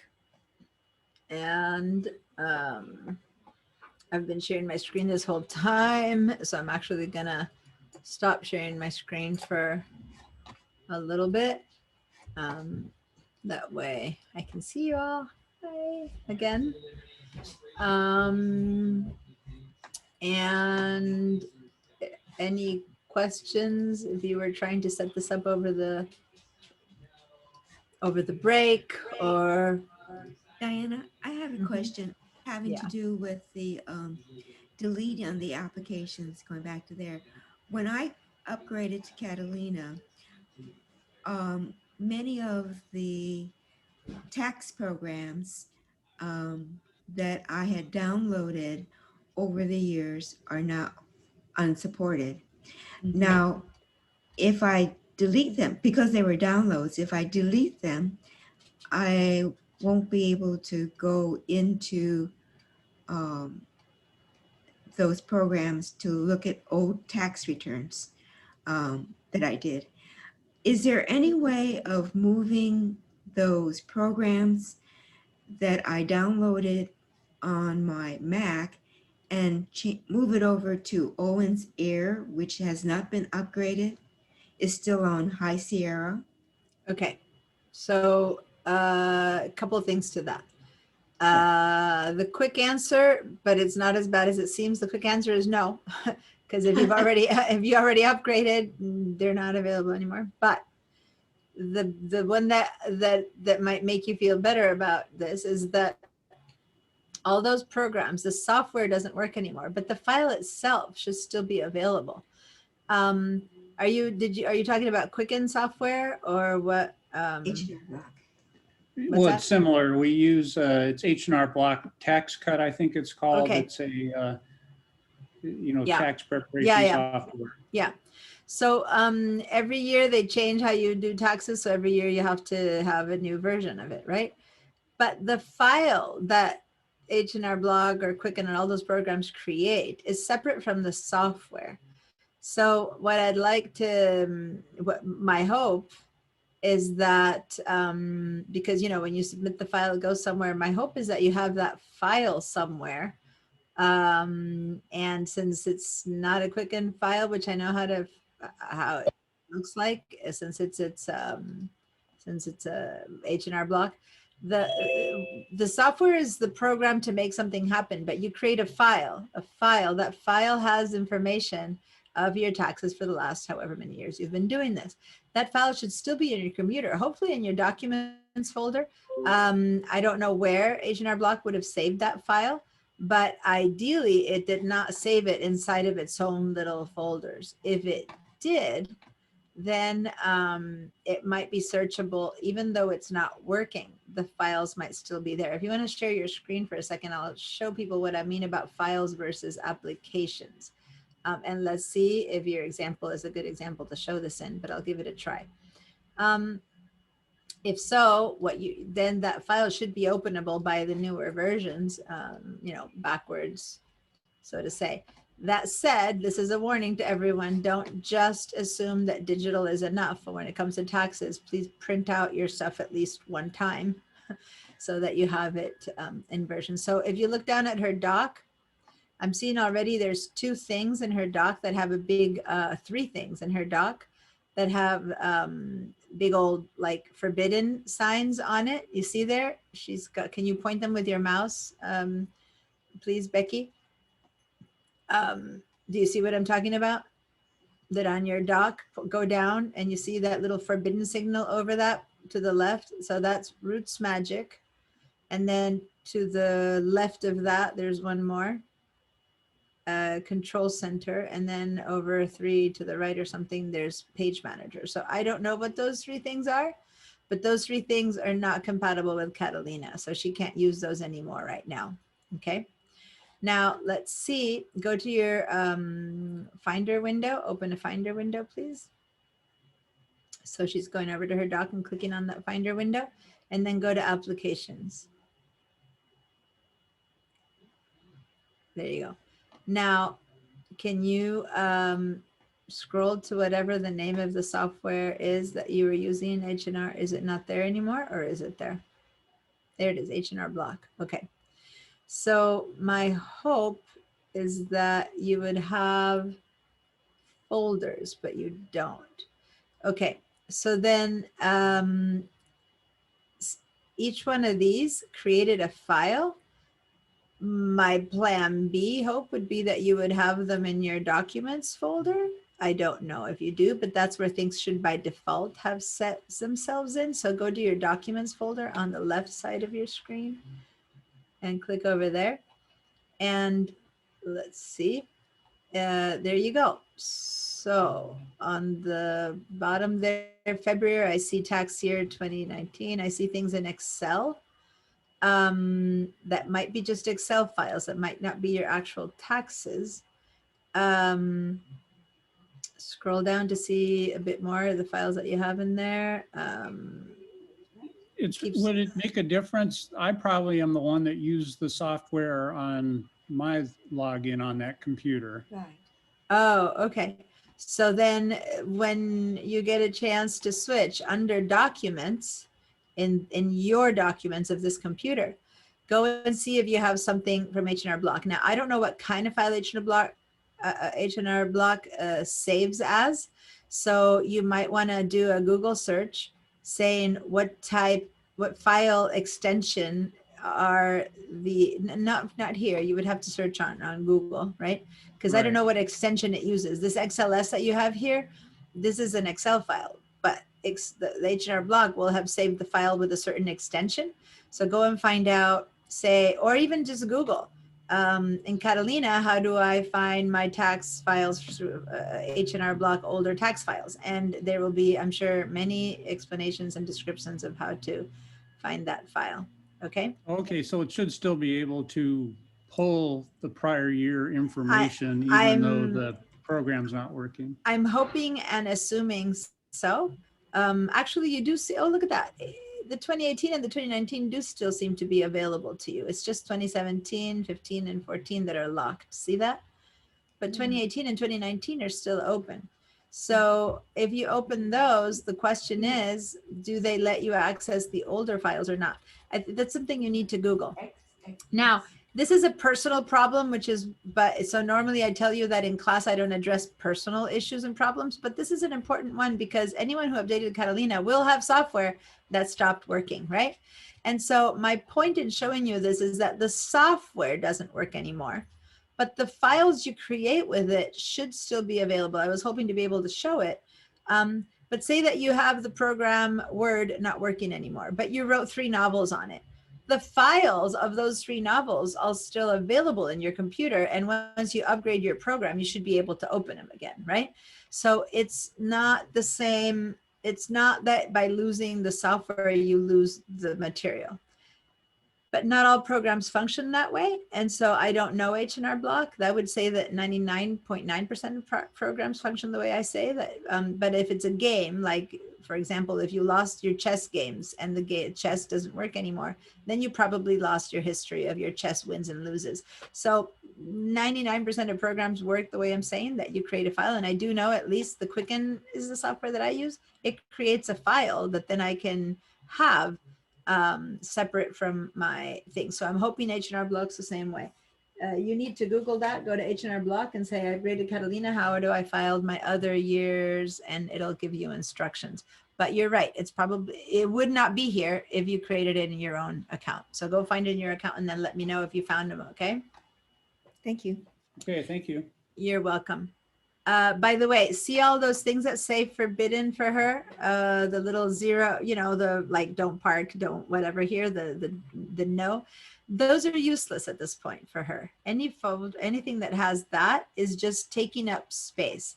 So if you go to those and right click and delete, that's all you can do with them as far as software. But you might want to go online and go to whatever Roots Magic is and say, Roots Magic, is there a version for Catalina? And actually, you don't need to say Catalina, say, Mac OS version 10.15, because that's, you can write Catalina or you can write Mac 10.15 and it means the same thing. And in case it covers one version and not the other. And the same with Page Manager. Okay, whatever these things are that you have there, go see if you still want them, if there's a version for that. Okay. And if there's an old program that's no good anymore, the developers stop working on it, they won't have made a version for Catalina. But if it's a program people are still using, then they probably do have a version you can download and update. Okay. All right. So now back to my screen. I was asking you to turn on all of the windows, tabs and paths and bars and stuff like that. Has everyone completed that process? Do you all see down here these two bars? Most importantly, these two down here. Those are the ones that I want to confirm that you're all seeing, because we're going to start working with files and I want to make sure that you can see them. So, and I'll explain what they are at this point. Okay, give me a yes if you see them. And if you go to your participants button and say yes. Once again, my question is, if you go to view, do you see, these are the important ones, hide path bar and hide status bar are the two that I want to for sure make you're seeing. And that would be the path bar and this is a status bar. And you need both of these to make any sense of your computer. Okay. So Cynthia, you're saying no. Do I need to help you or could you not find the option? Like, can I help you? I see Macintosh and applications, but not that other third one you have, the utilities or whatever. I'm not going to utilities. All I want you to do is to go up to that view. The same one that I helped you find the other day that's up on the top taskbar. I've got Macintosh and applications down there. No, but over here, that's one thing. This is applications. Now I'm asking you to go up to the very top of your screen to that view. So how come it disappears on my computer? So all I have is the Zoom, you know. Okay, so if it says Zoom right now, it's because Zoom is your program that is your foreground program. So what you need to do now is go and click somewhere. If you see any speck of desktop somewhere, go click on that. Or if you have this window that says applications and stuff, click on that. When you do that, now next to the apple, it should say Finder. Does it say Finder now? Okay. Yep. So now go to View, which is like 3 words in from Finder. Yes. And then when you click on that, you should see the option to show path bar, click on it, and show status bar, click on that. They're all light. They're not, I'm not able to click on them. Okay, you need to click on your window. You need to have the window, the Finder window open. Do you have a Finder window open? Click on it. Okay. Good. Yes. Now you should see them. So what she meant by light is when you see them grayed out like that, they're not clickable. And that's because the window wasn't selected. Once the window is selected, then they got black, okay? So now you can say show path bar and show status bar. And I know that it happened not just to her, but to quite a few others in this class, because that always happens. So it's still the same. All right, then now share your screen. Go ahead and share your screen with me. A few people the other day did something very, very intelligent. They stayed till the end of the class and said, you know what, during class, I don't want to share my screen because I've never done it and I don't want it to take people's time. And I've told you before, please share because that's the best way to help you. So they said, can I practice sharing my screen now? And I said, sure. So by practice, if you are one of those people who doesn't want to share because you've never shared, then please stay till the end of the class and let me help you share one time. That way it's the easiest, it's the best way to ever help you is by having you share your screen. All right, so I'm looking at Cynthia's screen here right now. And what I'm seeing is that on her window, she already has the tab bars turned on. See how in the bottom you see the 2 bars that I was talking about? Yes. So click on this window, the applications window, click on the Finder window, click on it. There you go. Now when you go to view, up at the very top, not this one, remember? Yeah, that one. Then now it says hide path bar and hide status bar, which is what I wanted it to say. So you've already done it, okay? So you are perfect. Now the only one you did not turn on that I didn't insist upon, but it's a good idea, would be to say show tab bar. So when we get, I won't explain it this class, but when I get around to it, you have it on. There we go, show tab bar. Click on that one too. Click on it. Yeah. Mhm.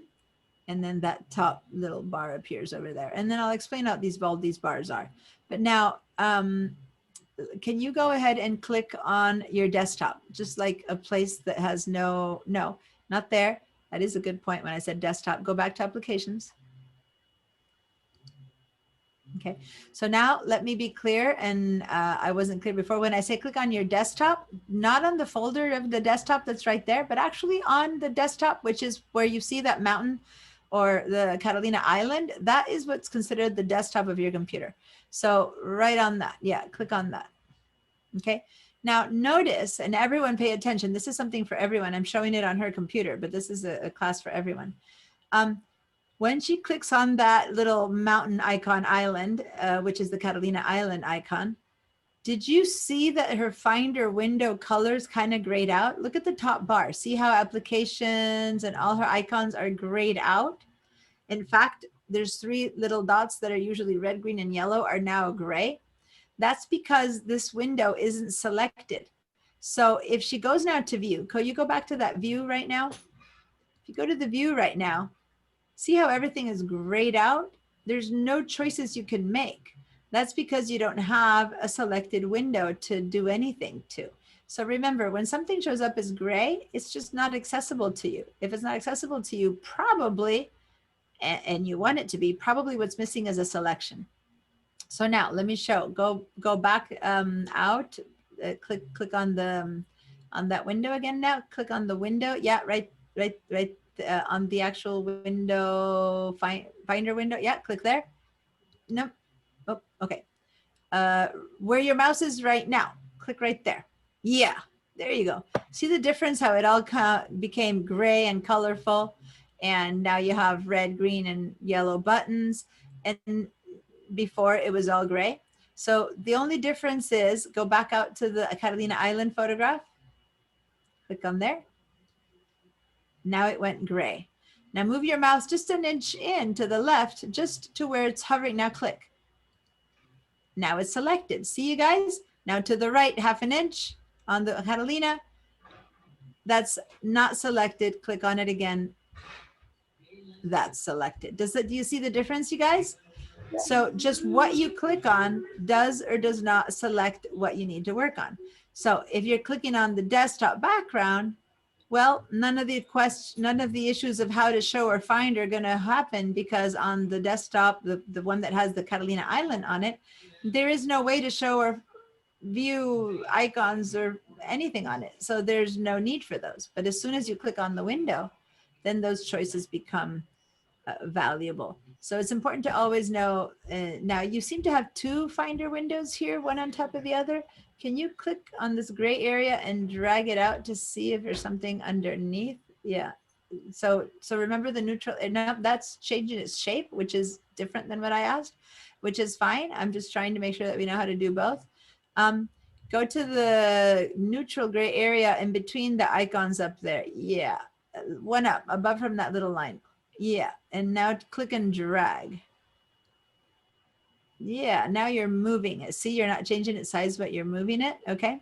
So guys, underneath this application window, okay, let go of your mouse.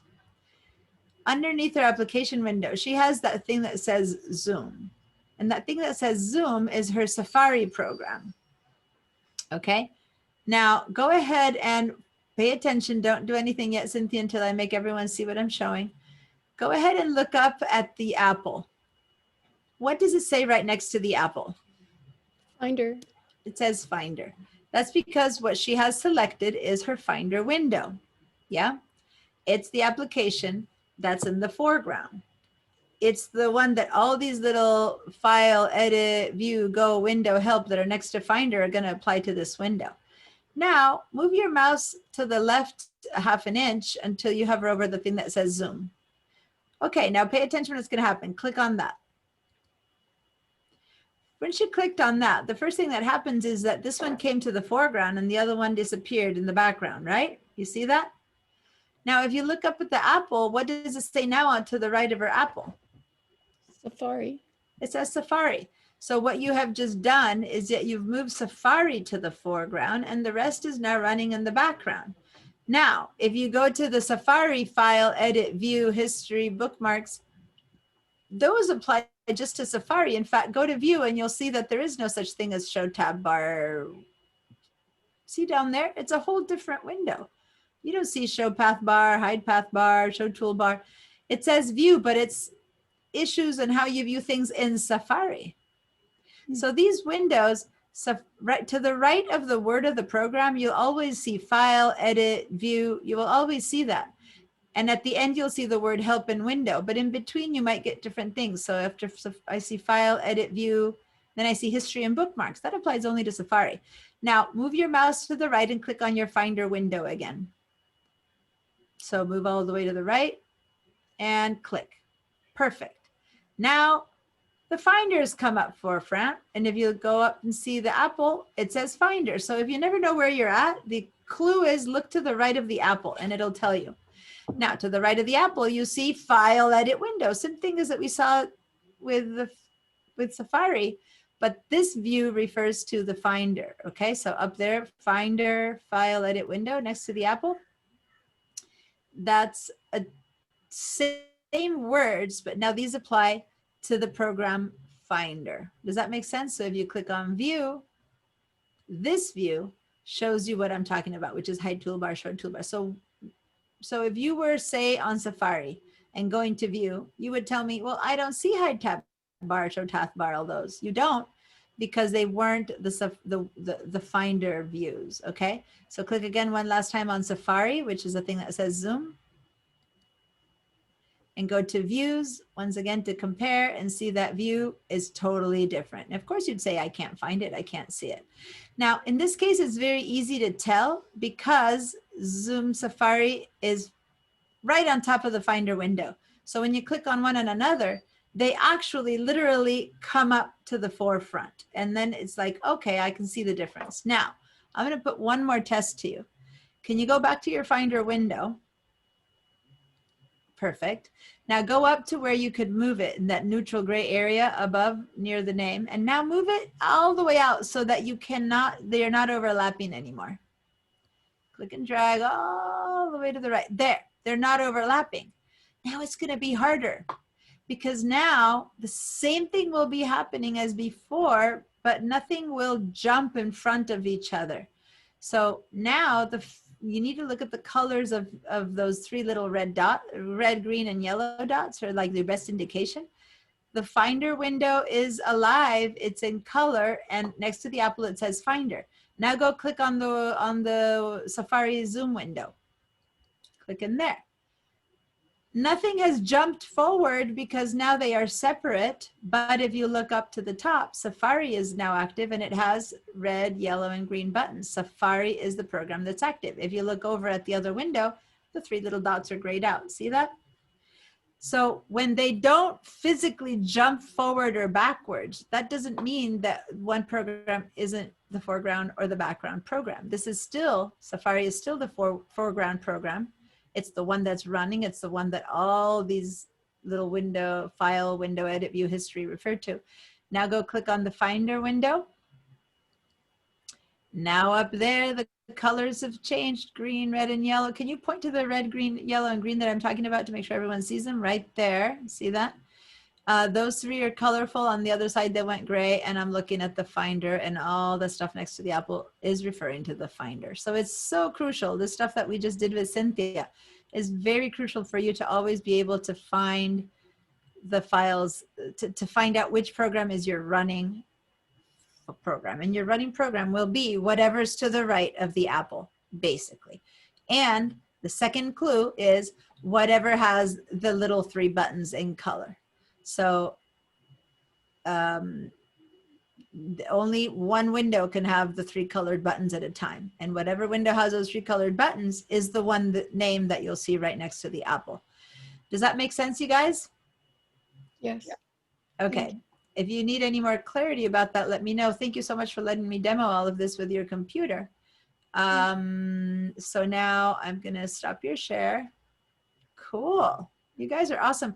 I find my problem with you being on your own computers is that I don't know if you're doing it or not. So if you share and do it, then I know that at least the person who's sharing is learning, and hopefully the rest are too. My goal is that in your homes, you guys are doing this as well. Not just Cynthia, because I'm making her move her mouse, or not just me when I'm demonstrating, but you guys are doing it, okay? And she had a question about this last week at the end of class. I helped her with the view window. And then this time that question came up again. So I figured, hey, let's just do it, because nothing better to learn than by doing. I understand some of you prefer to watch the videos and do it later. Congratulations, do it that way.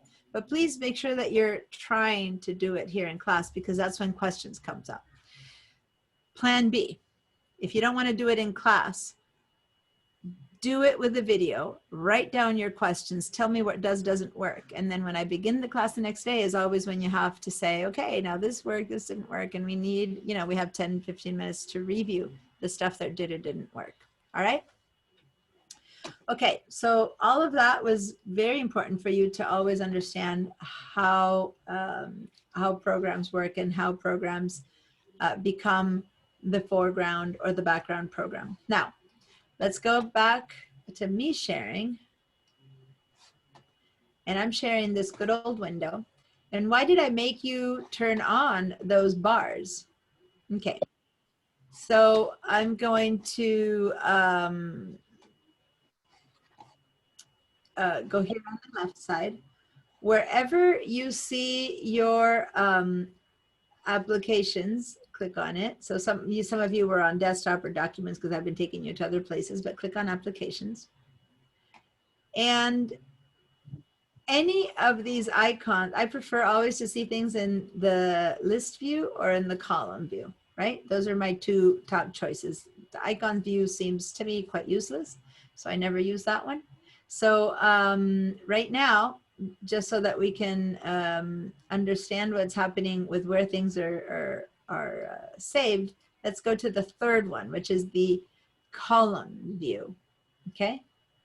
Now, the third one, which is the column view,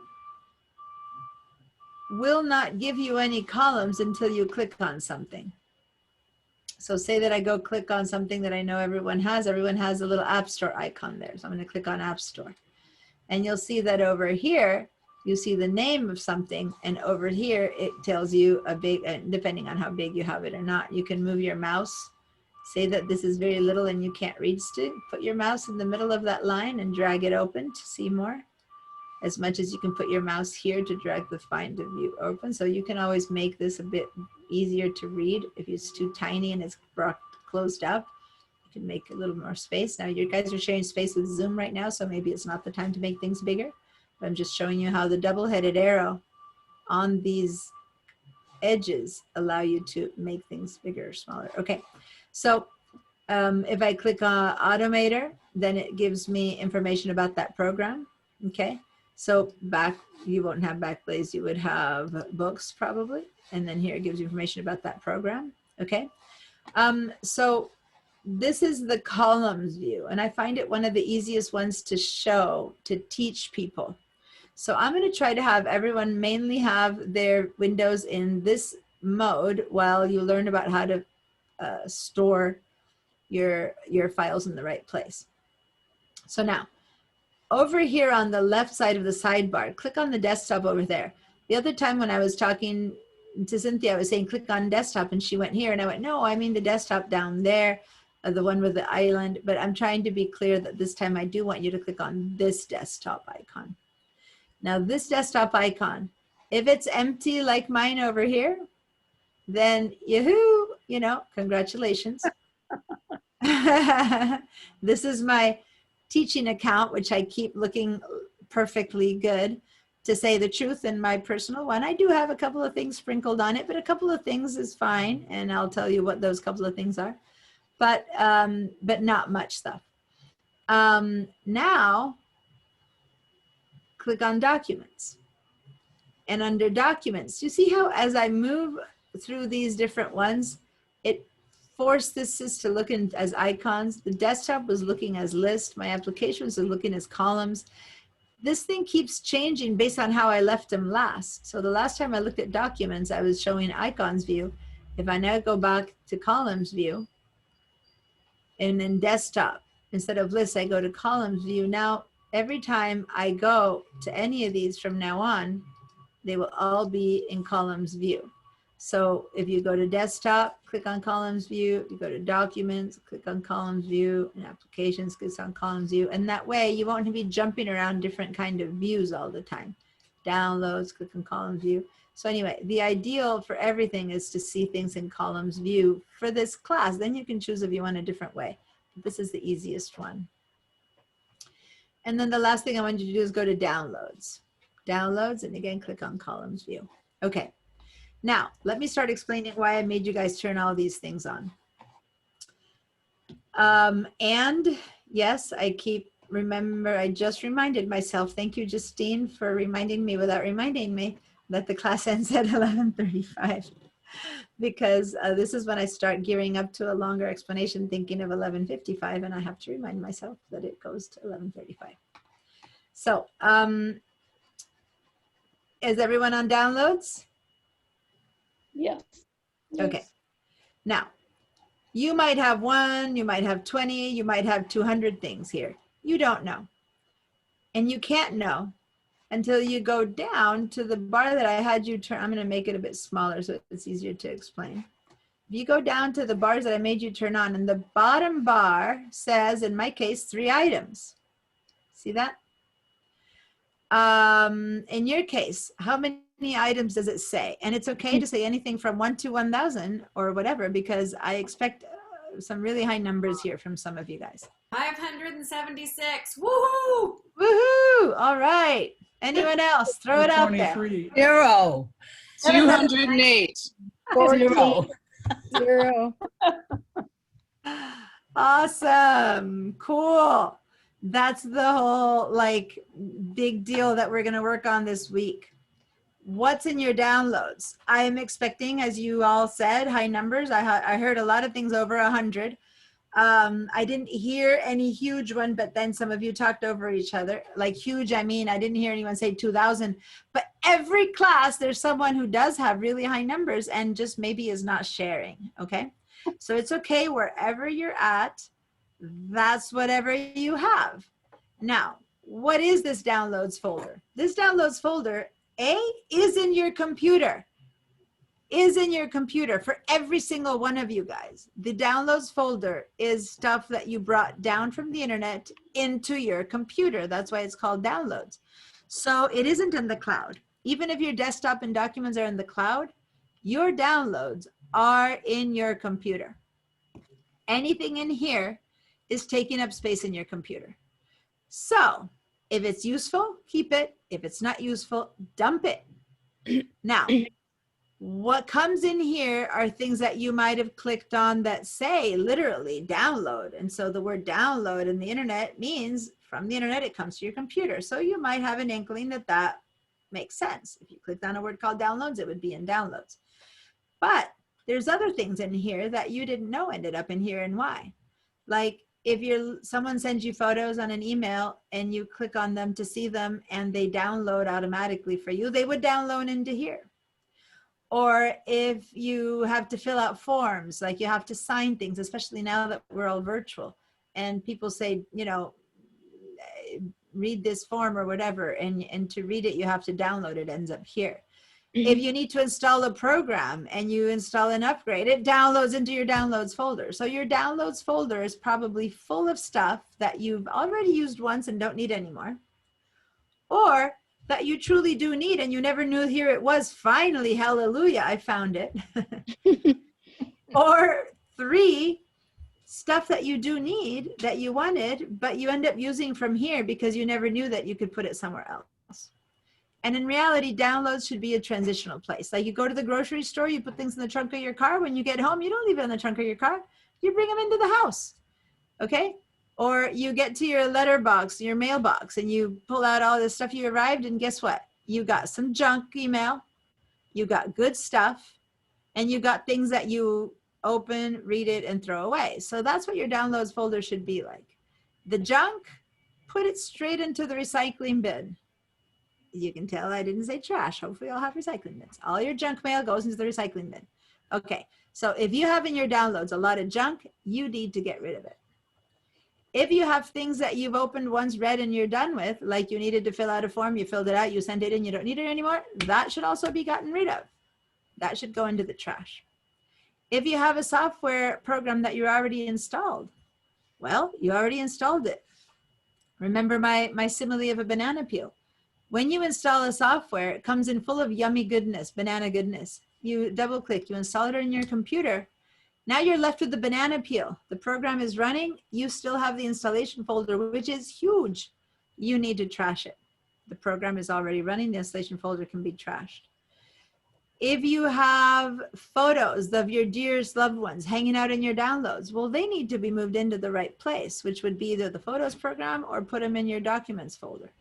If you have, you know, the edits from your latest novel that your proofreader sent back, well, you don't want to leave them in the downloads. You want to move them into your documents folder, into the folder where you have all your novel files.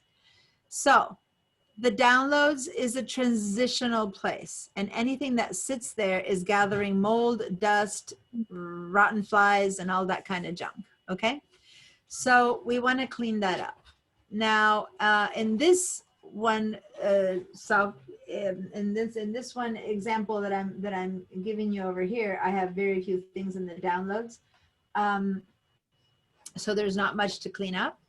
But I venture to say, other than Marie, who yelled out 0 because, you know, she's taking this class and she's listening and she's already done that, the rest of you guys have stuff in here. So with that said, if you see anything that says software installation and stuff like that, you can get rid of it. I want us all to have some sample files that we're going to learn to get rid of. And so for that, because I don't know what you do or don't have, but I did set up some sample files in our shared drive for you to download into your downloads folder. So the whole class will be working on the same files, and next class, we're going to be directing these into the right place, okay? We're going to be creating folders to put these into the right place. So now what I'm going to share with you next is we're all going to go into Safari. And so go open your Safari. And if it's already open, just go click on the dock on the bottom on the word Safari. One thing that I don't get a chance to teach when I'm in this class, because the introduction got missed, is a lot of the basics of the dock and how to handle it, but I'll do my best to cover as much as I can. So down in the Safari, in the dock, and then go up to sbcc.edu. So we're going to go to our class files, okay, sbcc.edu. Deanna, question. Yes. I'm using 2 screens.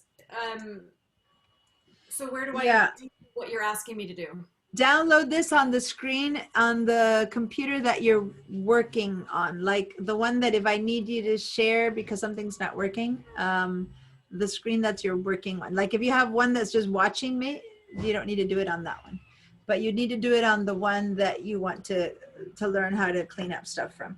Eventually you'll do it on both your computers, right? But for now, just download these files onto the computer you'll be learning with. So now click on pipeline. Good question, by the way. And let's sign in to your pipeline.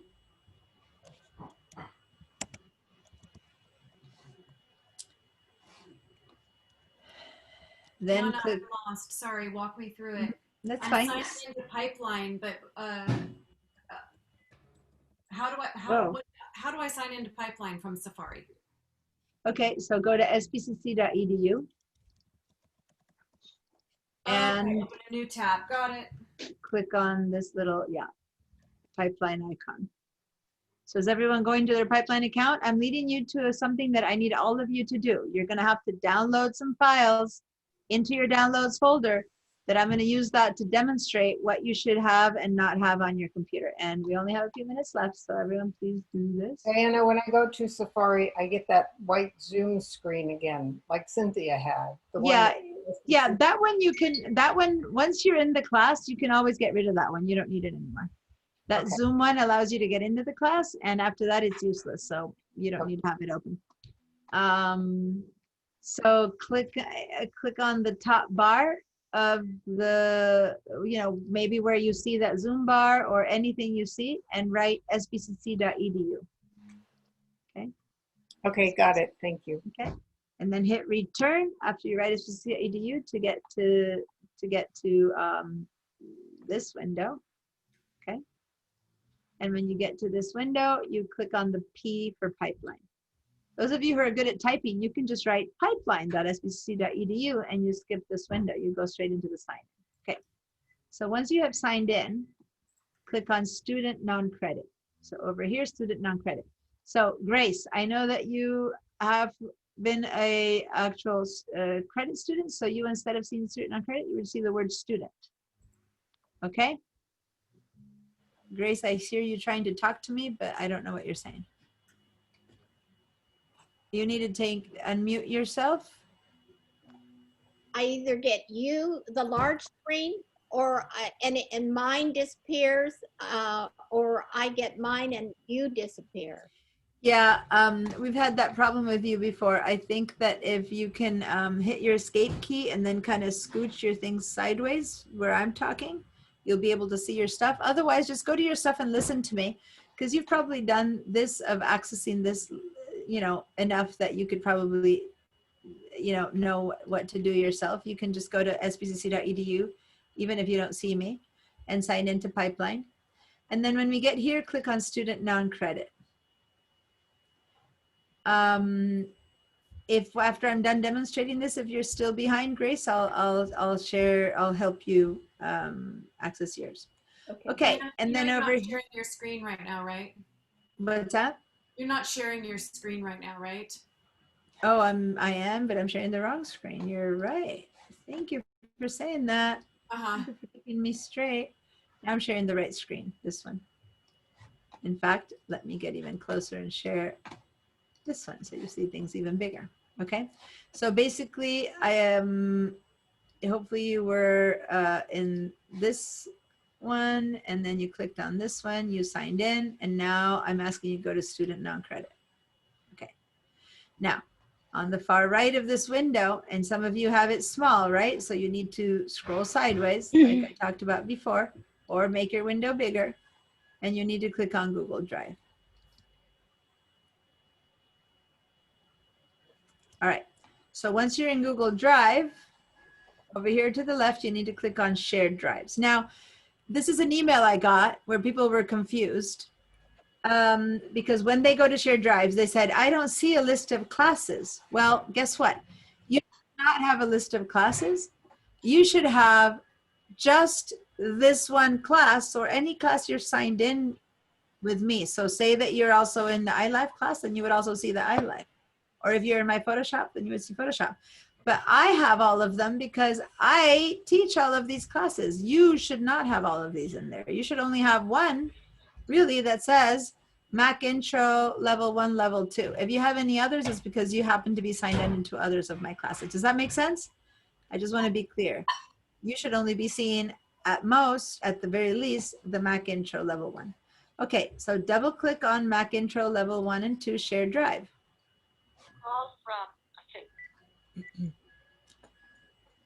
Okay, so now when you are here, you are probably seeing things this way, which is in icon mode.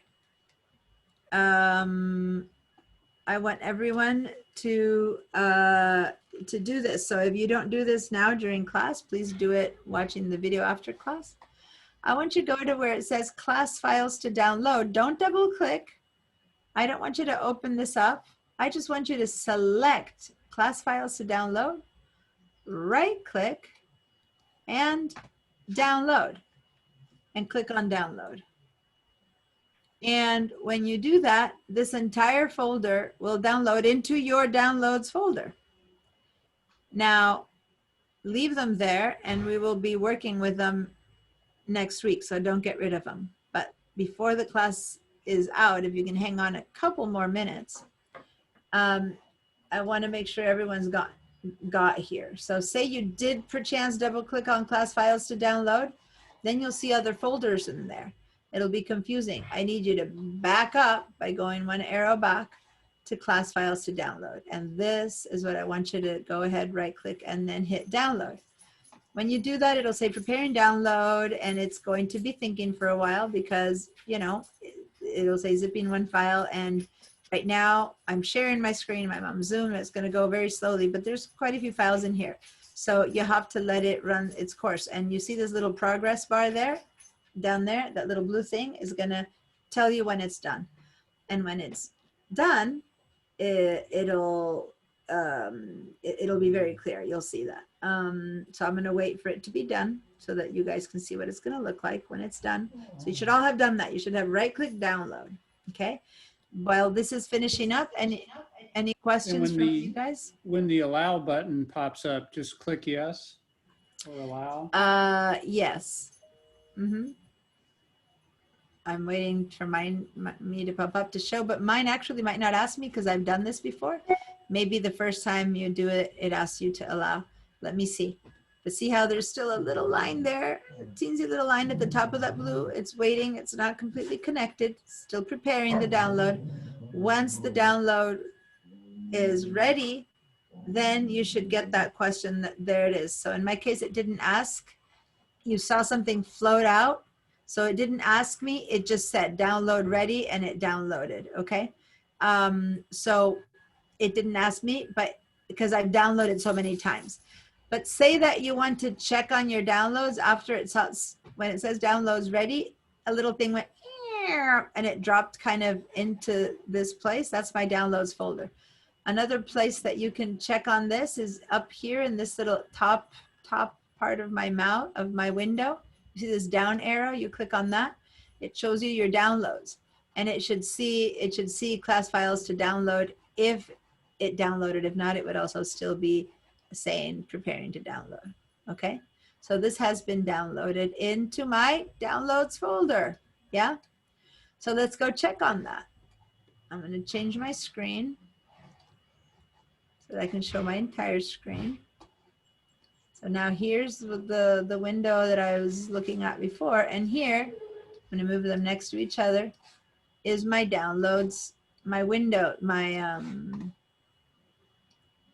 Finder window. So again, if yours was in the back, like Cynthia showed, you'll just be confused. Like, what is this? Where is that? So if you don't know which is what window, and you want to bring up your Finder window to make it foreground, and you're not sure if this is it, well, you can click on it, and if it is, that's fine. If not, click on the other one again, and it'll come in or out. I'm clicking here, or I'm clicking there.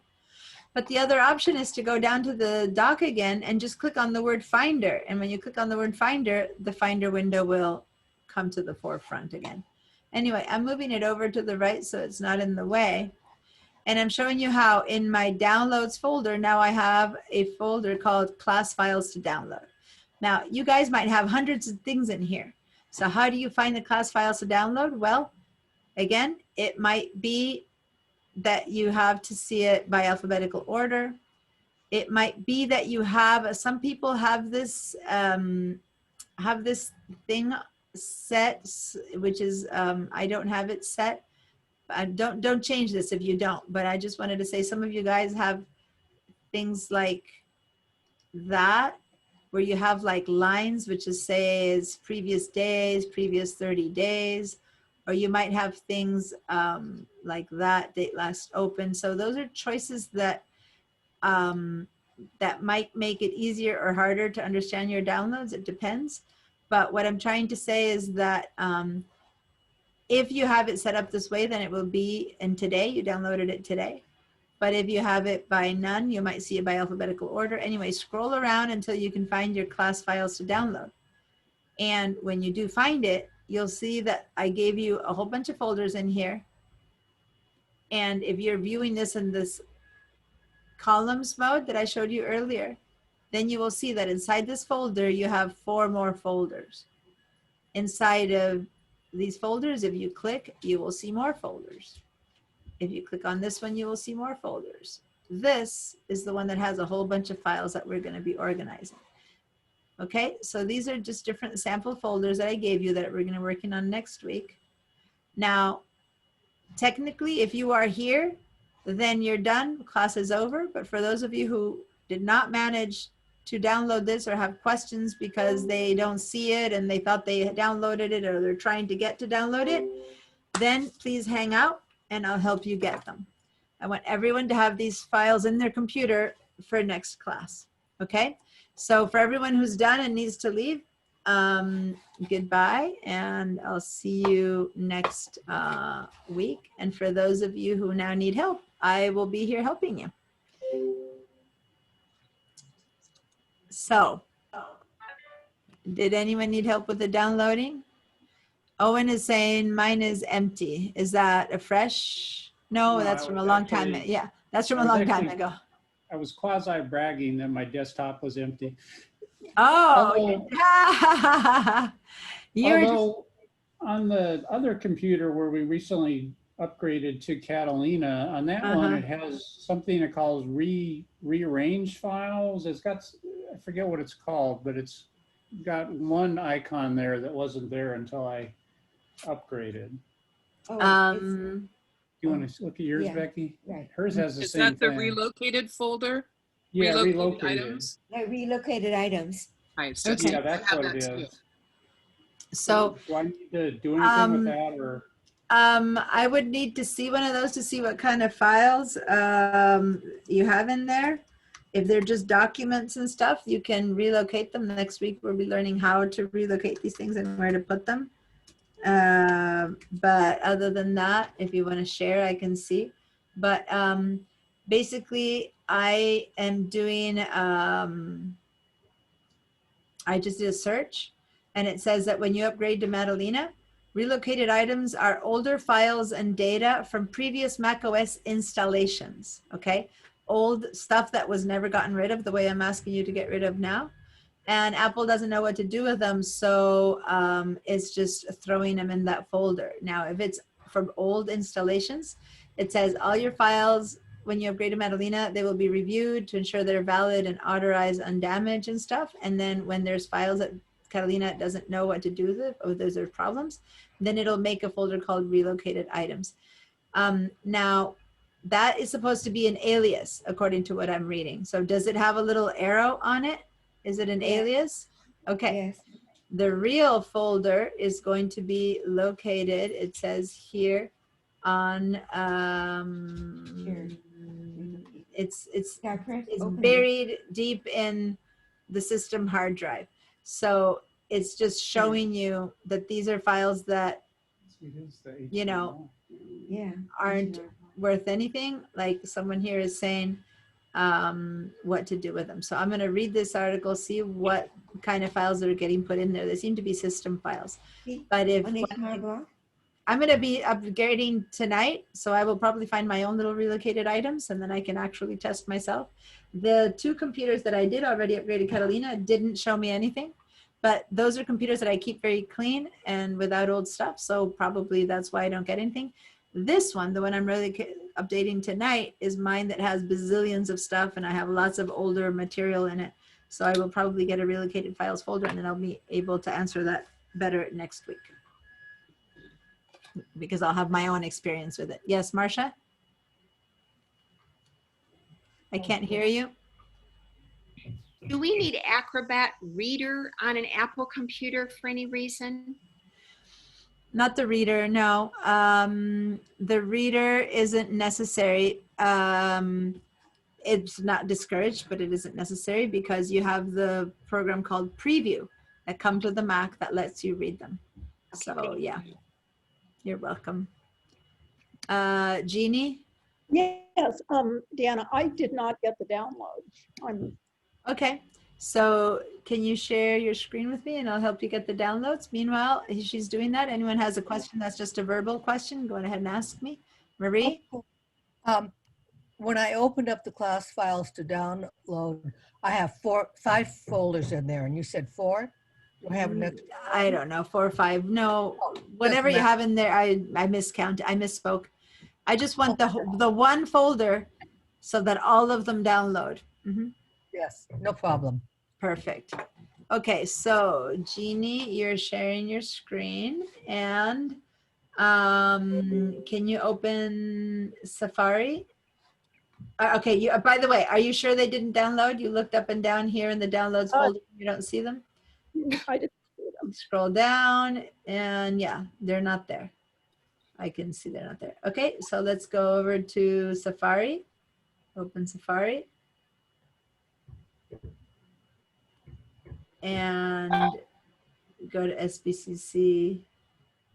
Oh, in fact, here on the left side, you have homepage Santa Barbara. You have it in your like books of, go to the left, click on that. Yeah.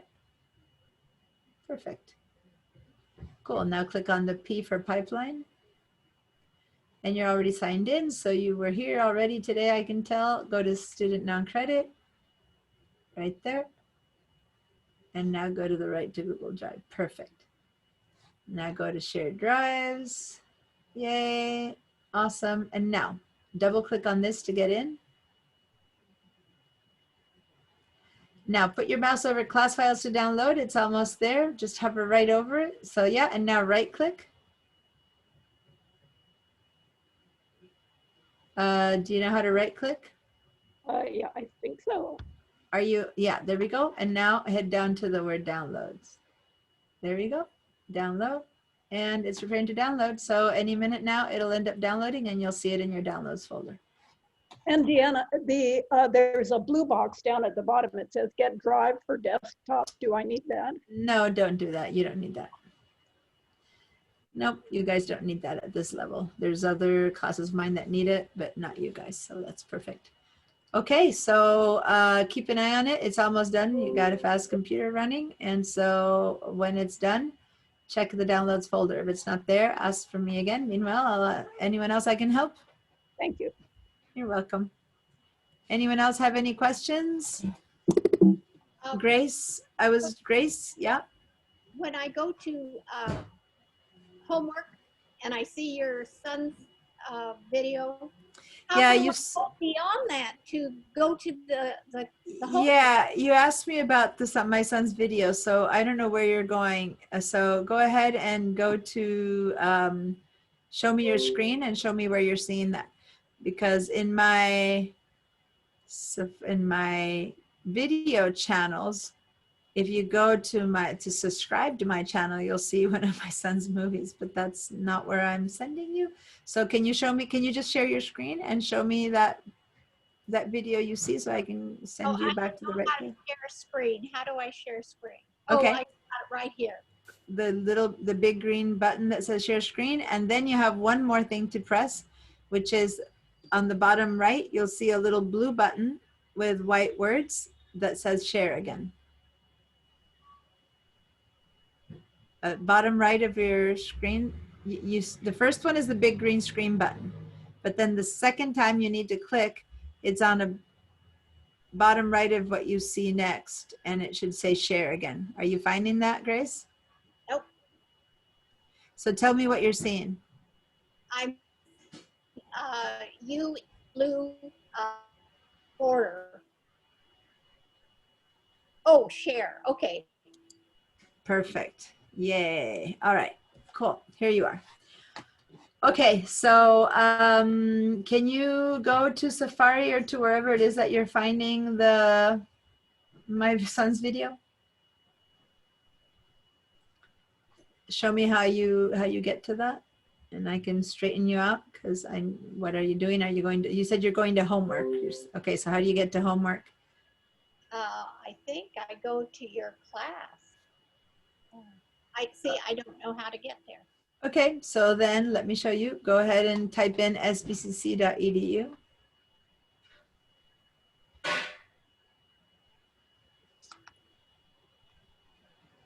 Cool. Enter. Hit return or enter. Perfect. Click on pipeline. Okay. Type in your, yeah. If you click on your name there, it's being memorized, so you don't have to keep typing it each time. No, you need to put in the password now. Click on where it says Gaikun, yeah. And now say login.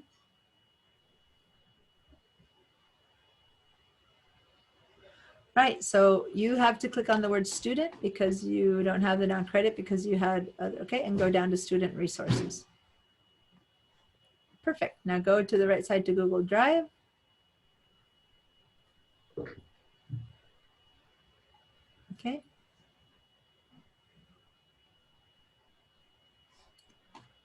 Now go to shared drives.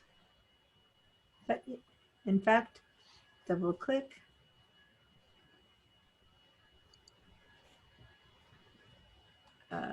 You right clicked, so try again, a little double click. Click away and double click. You right clicked, so you don't want that. So click away on the white neutral area and then double click.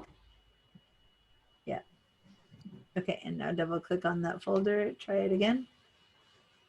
On here, on the map? Yeah, yes, Mac intro, perfect. Right, now scroll all the way down to the Z, although right there you have it.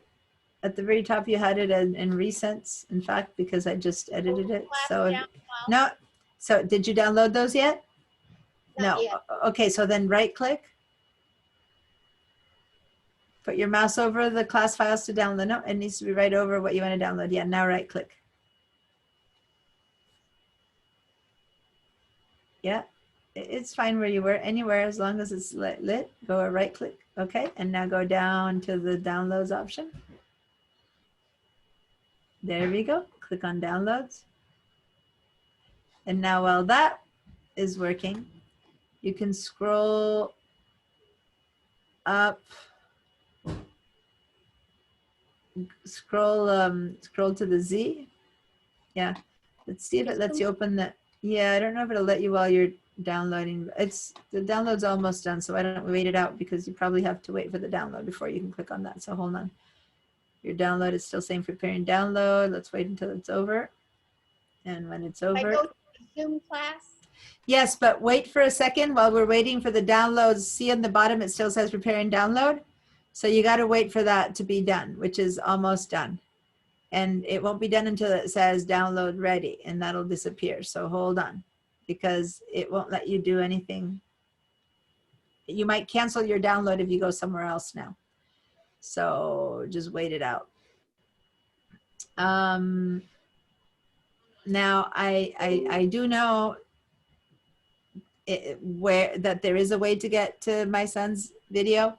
You know, through my channel. There we go, download ready. See how it disappeared? Okay, so now double click on Zoom class recording links. Okay, and now click on day, oh yeah, no, this is fine, day 3. Okay, so click on that icon, click on that link right there. Yeah, day 3, this is last week's. And now, click on it one time.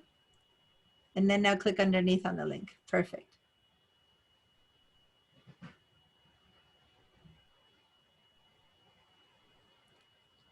All right, and we're on Zoom and everything, so things are taking a while. And this is a 3-hour video, okay? So these videos take a while to load.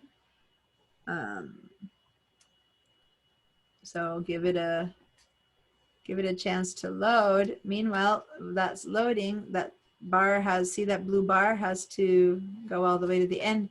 Does anyone else who's here have a question? Jeannie, do you have another question or are you fine? No? Okay. No, I'm fine. Thank you. Al? Yeah, I had a question. Yeah.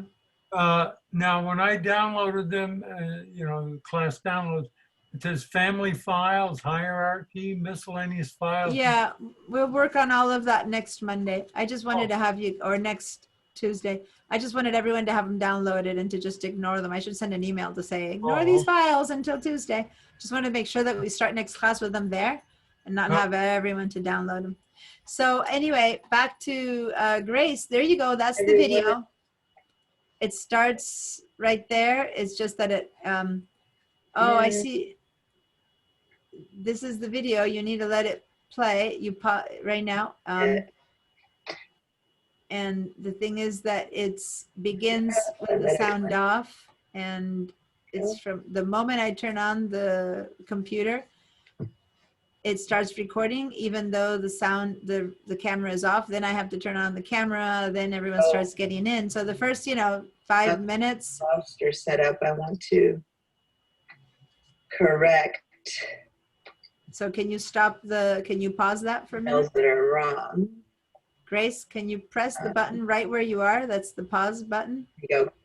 Yeah, so it stops talking. Now, When you see this icon there, it's because my camera's still not on in the recording, but the camera's already, the class is being recorded. So as soon as I sign into the class, the recording starts. And sometimes it takes me a second to turn on my video. So that's that shape. But if you advance a bit forward, you'll see that this is the recording for the class. Now I do see where you saw the cookies. Hover to the little triangle with a line that's to the right of your mouse. See over there? If you click on that, it'll say the next movie is Cookies by Santiago Bailey Musacchio. So that's just like fast forwarding to the next video on my channel. But you don't need to go there. I didn't have to wait. You just have to wait, or you can make it go faster by clicking on the timeline. So go back up to that line that shows up right above. Go up, up, up. Yeah. So click there. That's 18 minutes into the class. So click right there, 18 minutes into the class, and wait, and there it is. Now you're 18 minutes into the class. If you press play, it'll start playing from here. If you wanted to start 5 minutes into the class, go up to the timeline again and go backwards with your mouse. Don't drag, just put your, no, you don't, well, you can drag, but there you go. Now you're 11 minutes into the class. Does that make sense? Now when you go backwards, it's already been like refreshed, that goes fast. But if you want to jump up to 1 hour into the class, it'll take a while for Google has to think. So move your mouse all the way to 1 hour now. Move your mouse without dragging if you want. You can drag, or you can just put your mouse and click. You don't need to drag. Like move your mouse lightly without a mouse pressed, just without your, no, you're pressing your mouse. Let go of your mouse. Just let go of your button, I mean. And now move your mouse lightly without your button pressed, and you're still dragging your mouse. Okay. Can you not press your mouse down? Move your mouse as if you were gonna go down to click on something else. And go click somewhere in the middle of that line now. Yeah, like see it says 41 minutes? Now go up to 2 hours. Keep going. Yeah, there you go. So now, there you go. Now you start seeing me 2 hours in. Now click. Good. Now, if you want to see from 2 hours in, you go press play again, which is the little play icon. Not now, now, this one will not have unsupported information. Okay. Because this one is still in please stop it. Please stop it. As shared with one that was in a Catalina. Can you pause? Pause, please. Hover over the pause, the two bars on the left. Yeah, perfect. Okay, so that's play, and when it's playing, it plays. And when you want it to stop, you press it again. So press play and then stop again. Say press play, it starts, press play. And now it's 2 lines, that's pause. Okay, pause or stop. So press play and stop, press play and stop. So when you press play, then you'll see 2 lines, and that's the equivalent to pausing it. Okay. Now, you're welcome. All right. Now everything is working for everyone. So cool. Any questions, Marie? Yes, since I was gone for quite a while, all the relocated file and items information is on the tape, I assume. Everything Yes and no. It is and it isn't. The answer is that I had to look it up.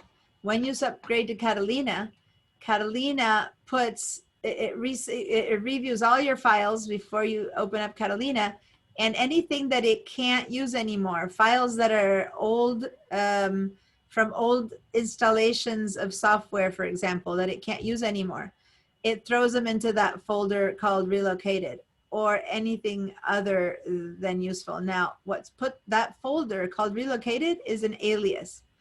Those files are somewhere deep in the belly of the system, okay?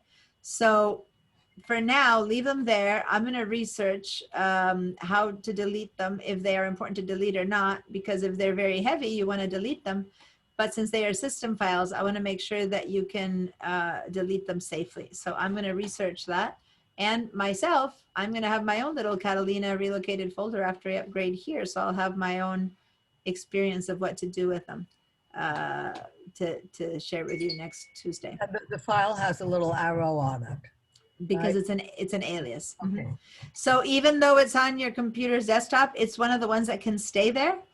But if there's a lot of files in there that are already heavy, you really don't want them in your computer if they're no good anymore.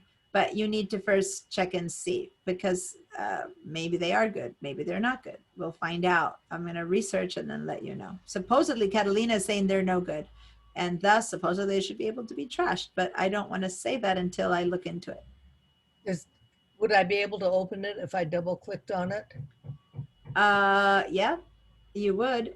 But it just says if you want to go there, you can go to the Go menu.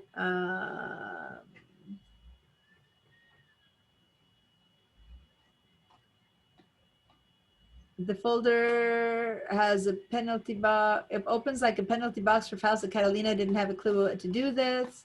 It's almost certain that the only file you'll be able to recognize is a PDF name where the relocated items. The rest will be system files that will be buried deep inside of folders there. So they're going to probably be very unrecognizable. And most usually you can just delete them and get out. I'm reading from the article. But Catalina didn't delete them for you because they are third-party apps. And so other apps won't delete them either because they're system files. So if you want to get rid of them, it says, don't delete them the minute you update to Catalina. Leave them for a few months until you're certain that you have used all the apps and that they're all working. None of them are missing files.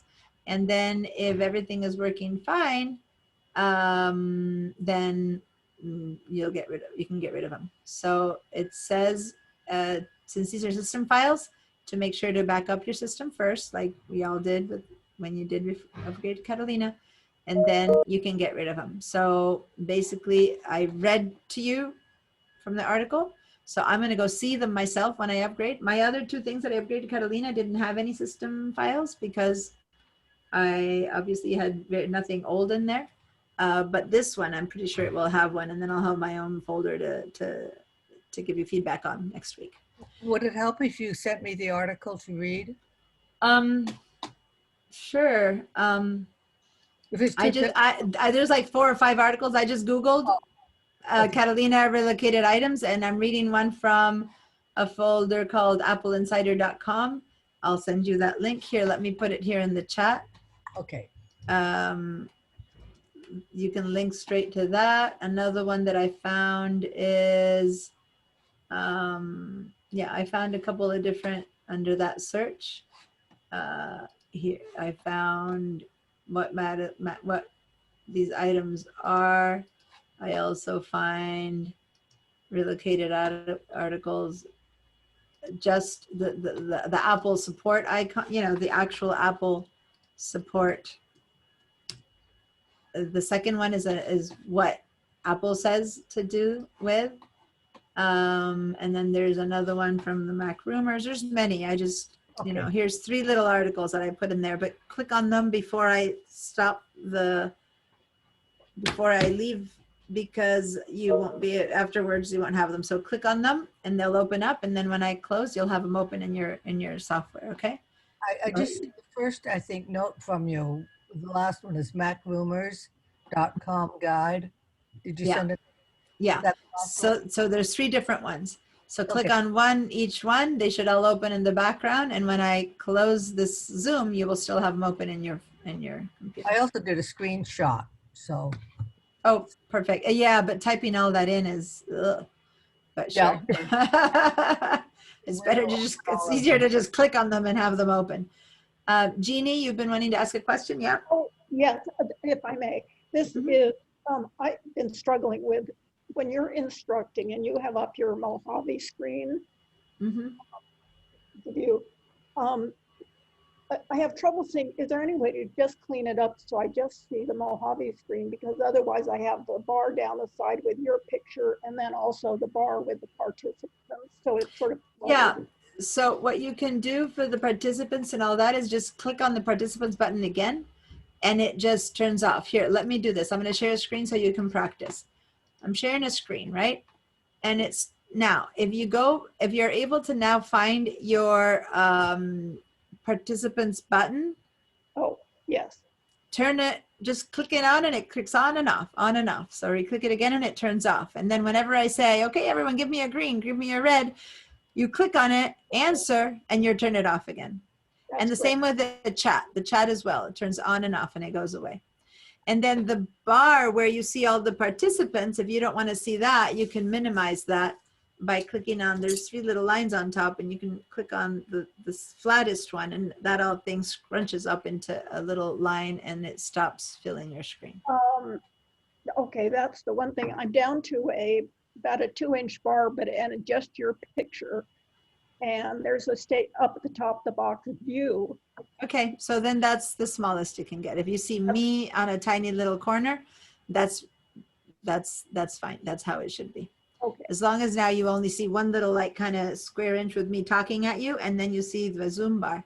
That's the smallest you can now grab that box that shows me, not the little one that shows me, but the one that shows my share that right now says Mac Rumors 8 free meals. You can grab that and make that smaller if you want to see less of it, to see more of your screen.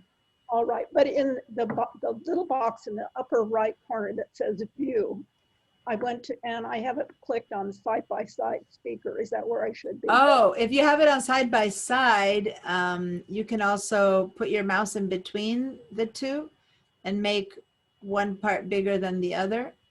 There's like a little, in side-by-side mode, you have like a line in between the Zoom part or the Windows part. Yeah, and you can. I scrunched it as far as I could over into the picture. Yeah, so then all you can do now is then make that whole window smaller to occupy less of your space or not. Okay. So if you go up, instead of in side-by-side gallery, if you go and click on, so you're in speaker mode right now. So you have a whole sidebar just from my little window. If instead of that, you go to standard, then that set of windows moves up on top, and that might be less space occupying than having it to the right. Yes, it is. Okay. Good. Cool. All right. That's good then. Cool. All right, guys. Al, you said you had a question? Nope. No more questions? You're all set? I helped you? All right. Cool. See you guys on Tuesday. Take care.